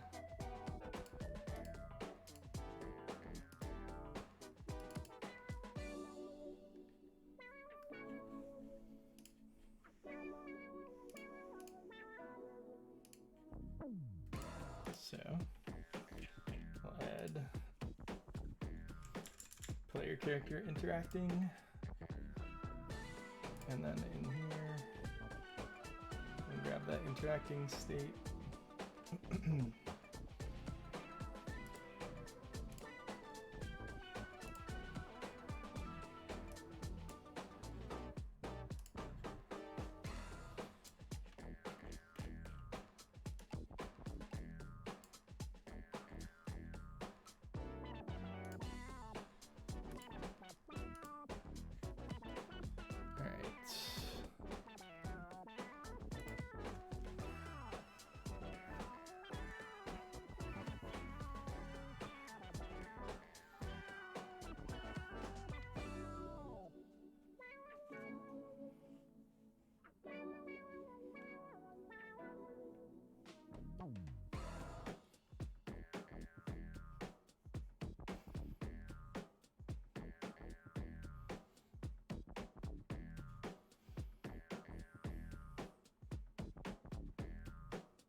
So I think what I need to do is let's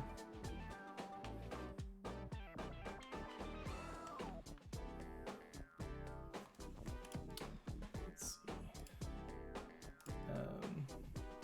In this interacting here, we'll say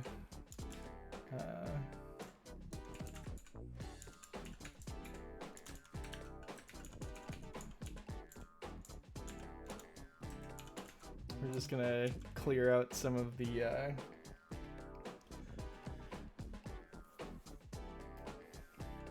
variables in the state machine.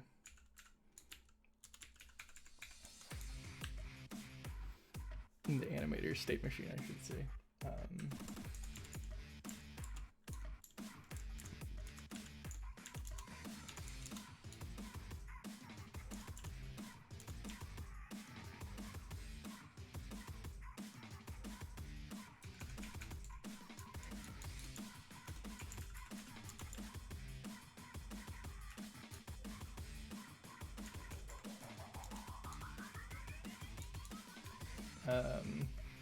And then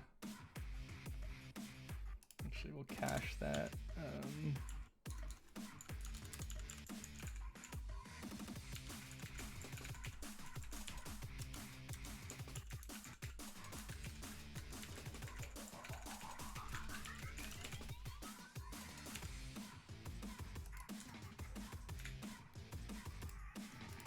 And then just say if player character state machine is grounded,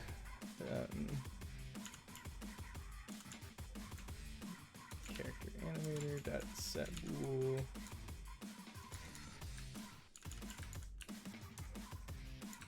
is grounded.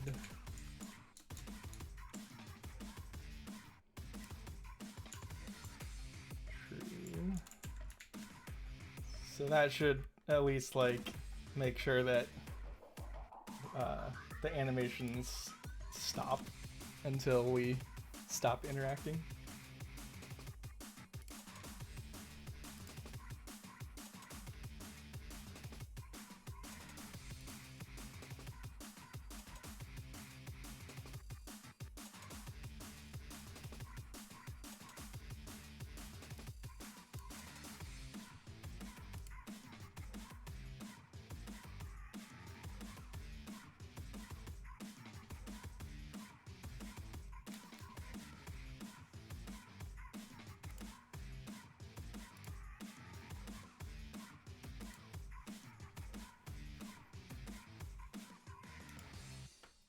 Let's see if this actually works now.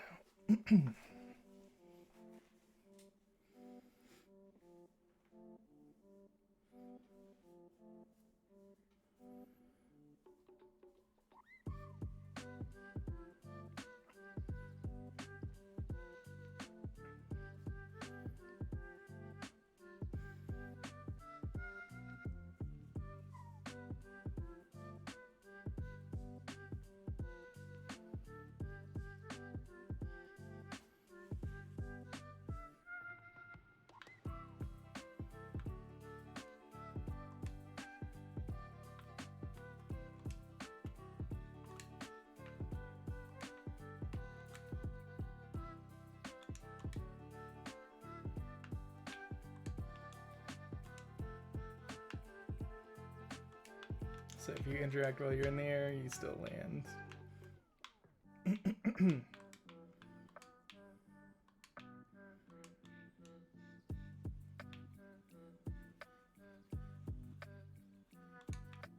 Huh. Why is it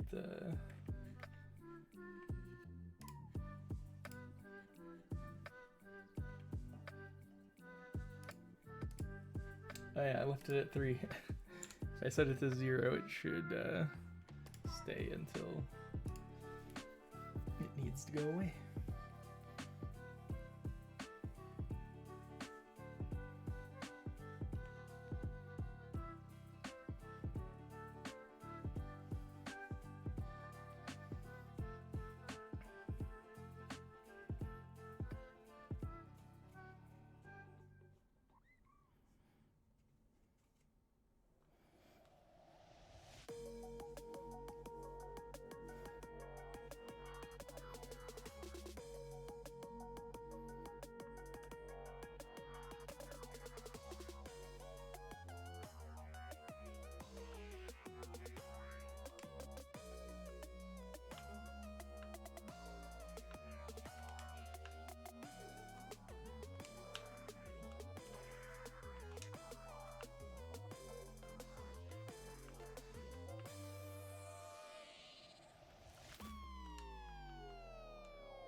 I said it before, I'm gonna say it again.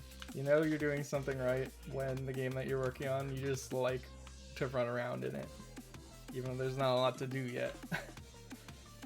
It's already starting to get fun.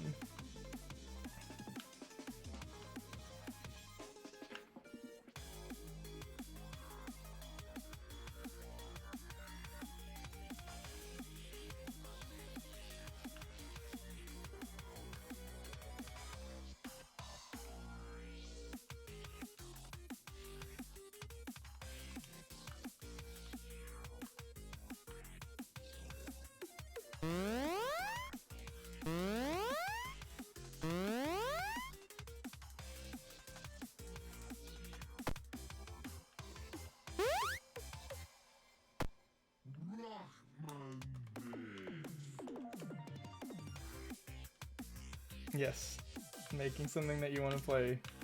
That was part of the motivation for doing this.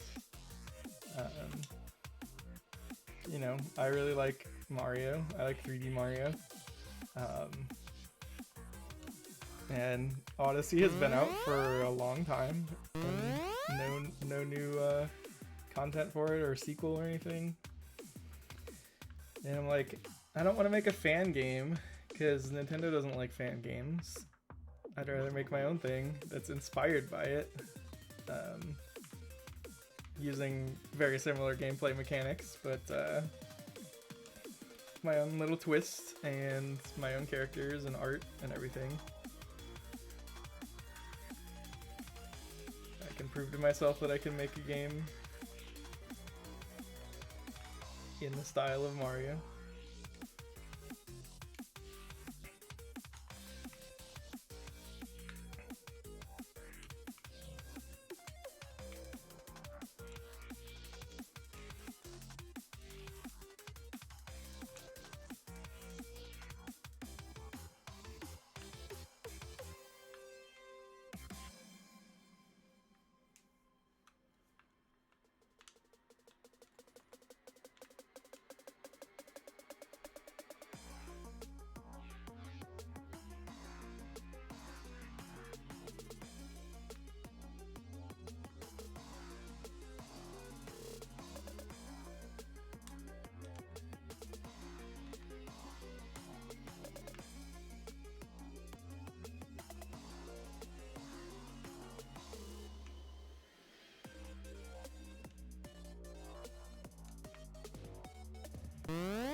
I think I need to make it so the moving platform can push you out of the way. So right now, it can push you if you're already moving. But if you're not moving,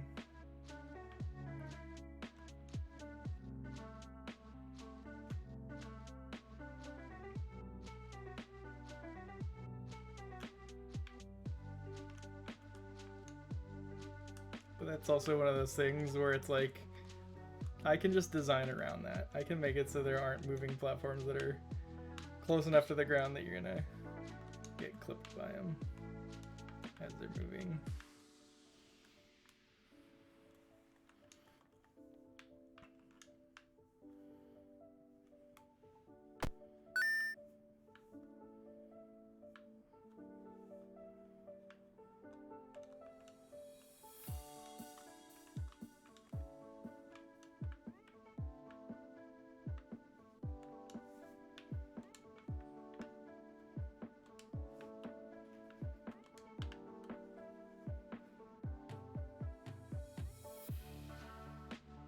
Alright, let me look at my Trello and see what else I gotta do. Alright.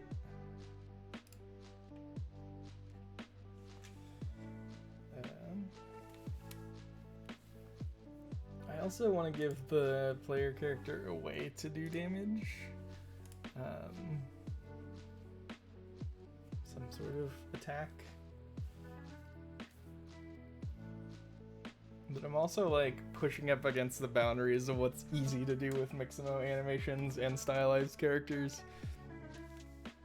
A lot of their combat in air quotes animations look really bad, especially on cartoony characters.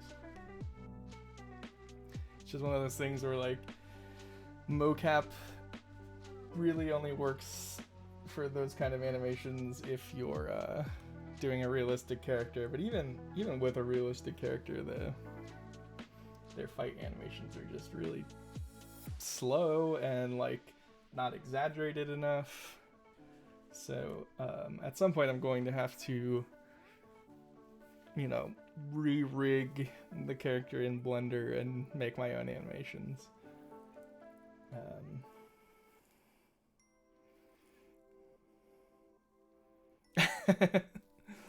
Every Mixamo animation feels like it's ripped from Mass Effect. What if it's the other way around? What if every animation in Mass Effect is a Mixamo animation?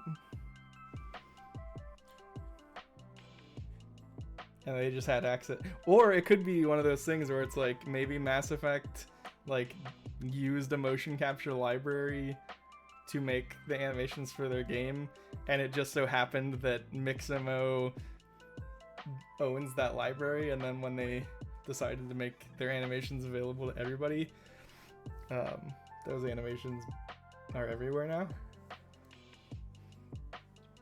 I don't know. I just know they're great for prototyping and they're terrible for production.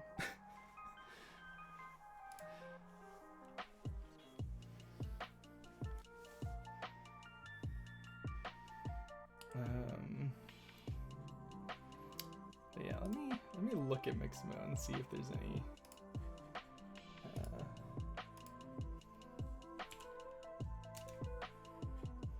Yeah, I wanna tweak this code. Not the code, just the.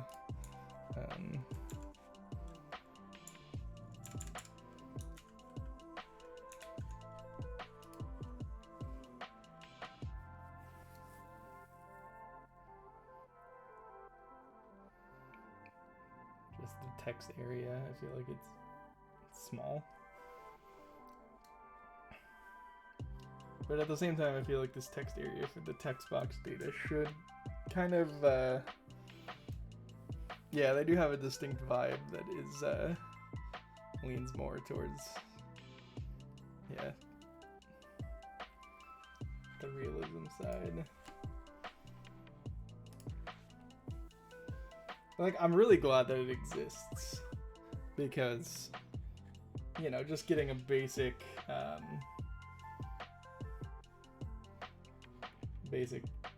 prototype working, if you had to do all those animations yourself, would take forever.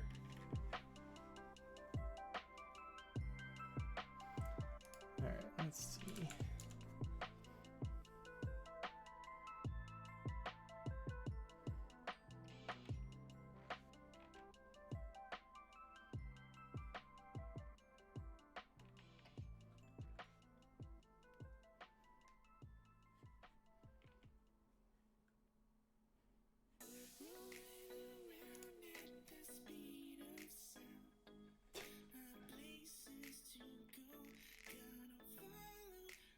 this song.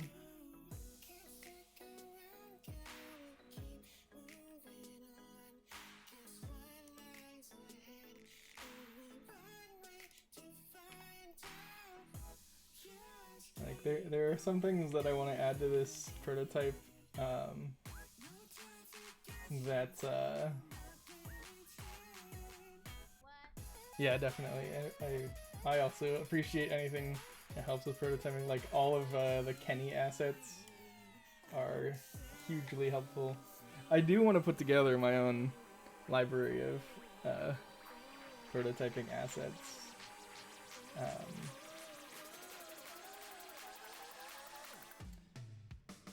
So one like animation state that I want to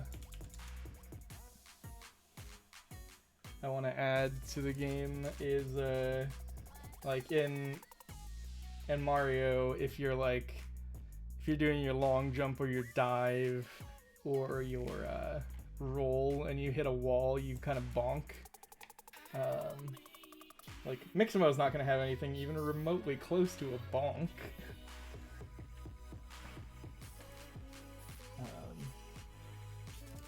So like some of these states I'm probably just not going to bother adding until I redo the character model and make some animations for it.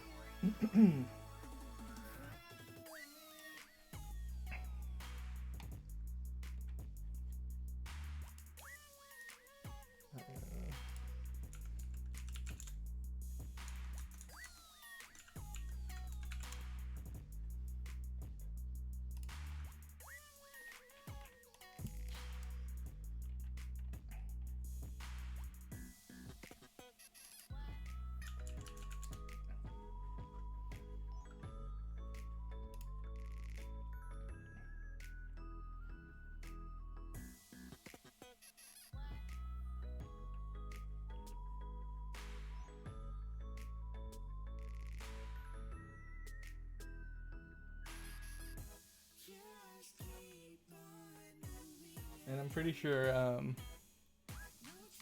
yeah, I would love more cartoony stuff.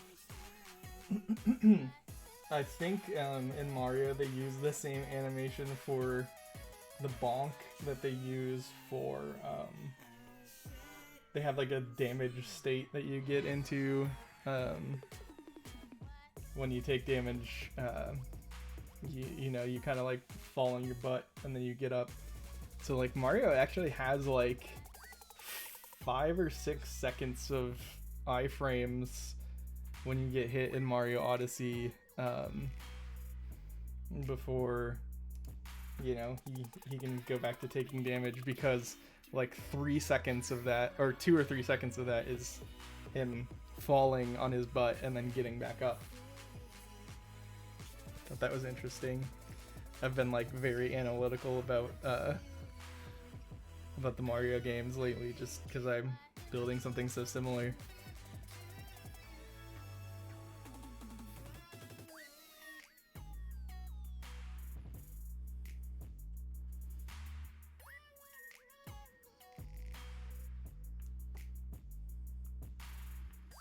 But yeah, some of the, you know, I want to add all the states from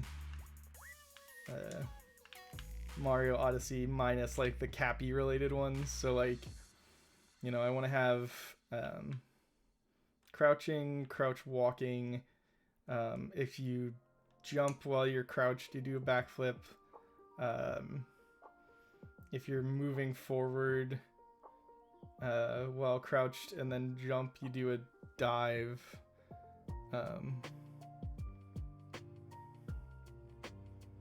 Yeah, no, bonking definitely has less landing lag. I was talking more about the iframes for when you so like I think it has like the same amount of like the time it takes for him to get up from a bonk versus get up from taking a hit is the same, but because he's like on the ground and has to get up, they give you like extra time of iframes. so it totals like 5 seconds or something like that. If I were to walk into the spikes and this was Mario, he would, you know, fall on his butt, get up, and then I would still be able to run around a little bit before the iframes wore off.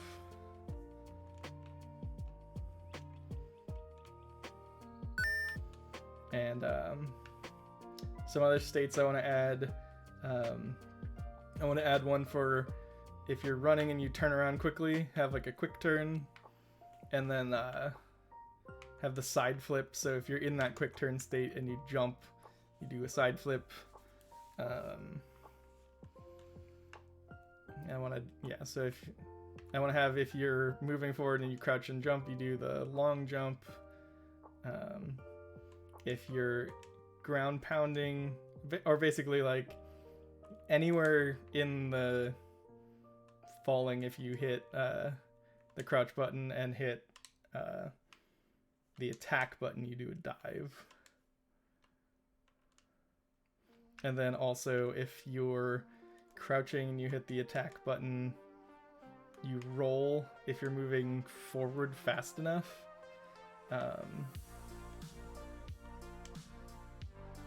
And if you jump out of that roll, then you do the long jump as well. I think that's how it works. I do also want to add swimming, and I know swimming is like a trap. It's a very complicated thing, but I think it'd be neat. Oh, and I also want to add like ledge grab and hang and ledge climb, and maybe like some sort of climbing, whether that's like climbing a pole or a tree like in Mario, or having ladders, or just like a climbable surface that you can climb on. I'm not entirely sure how I want to do that yet. But maybe I'll keep it basic and just add like some attack stuff and release a demo and get some feedback on it before I go too crazy with any of it.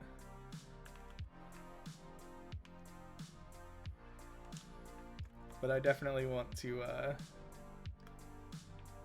redo the character model and the animations before I release anything.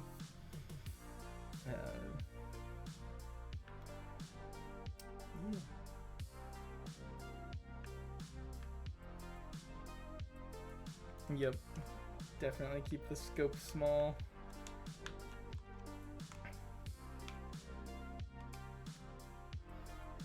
Yeah, I was coming up with all sorts of crazy ideas for power-ups.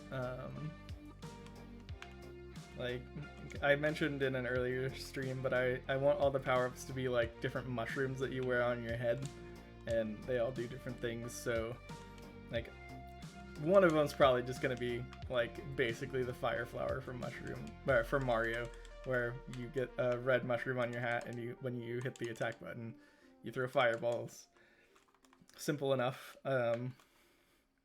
One of the other ones that I thought up was like Inky Cap mushroom. I definitely want that to be one of the mushrooms that you can get a power up from, but I was like, what power would that give you?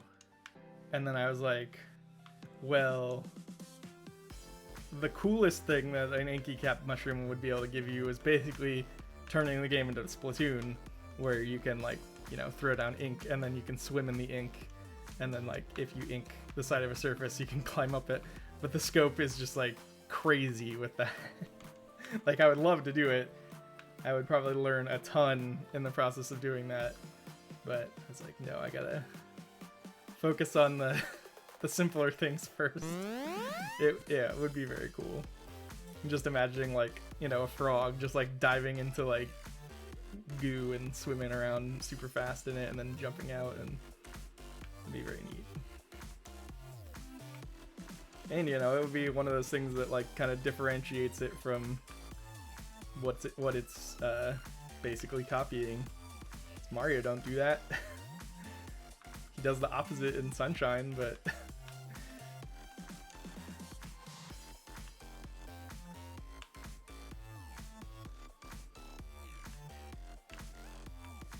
But yeah, at this point I'm not too worried about differentiating too much because I am so early on.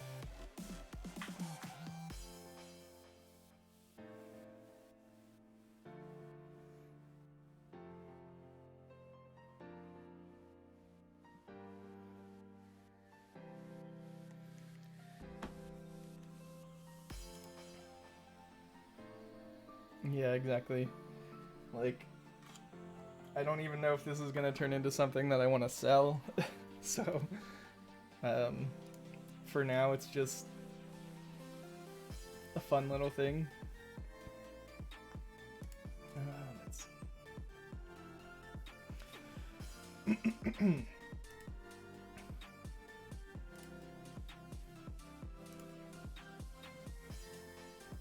Yeah, I do want to stay motivated.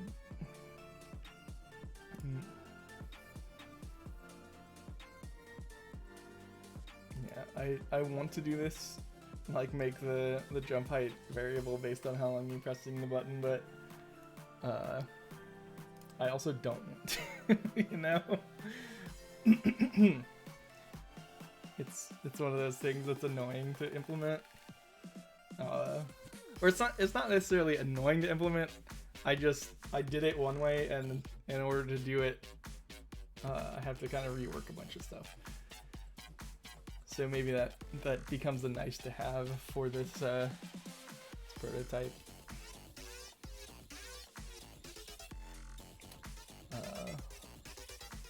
Yeah, I think at some point soon too, I'm also gonna need to just do a stream where I just do some concept art. Because right now, like, the main character, I based it off some photos of a tree frog. And, you know, I kind of stylized it as I went, but I want to, like, do a proper character design pass on him. Because, you know, he's very basic. I want him to be interesting.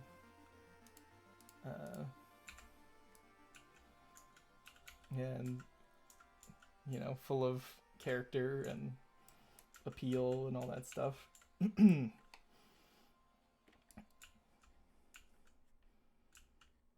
Maybe not have giant red eyes.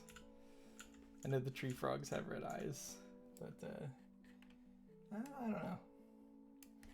I'm not sure yet.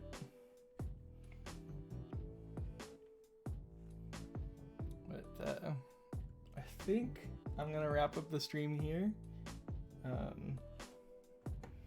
So thanks for hanging out. This has been very fun. I've made a lot of progress.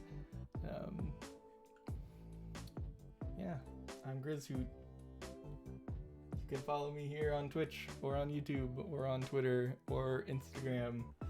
I'm Grizzhoot on all of those. So yeah, thanks for hanging. Have a great evening, and I will be back tomorrow with more. Bye.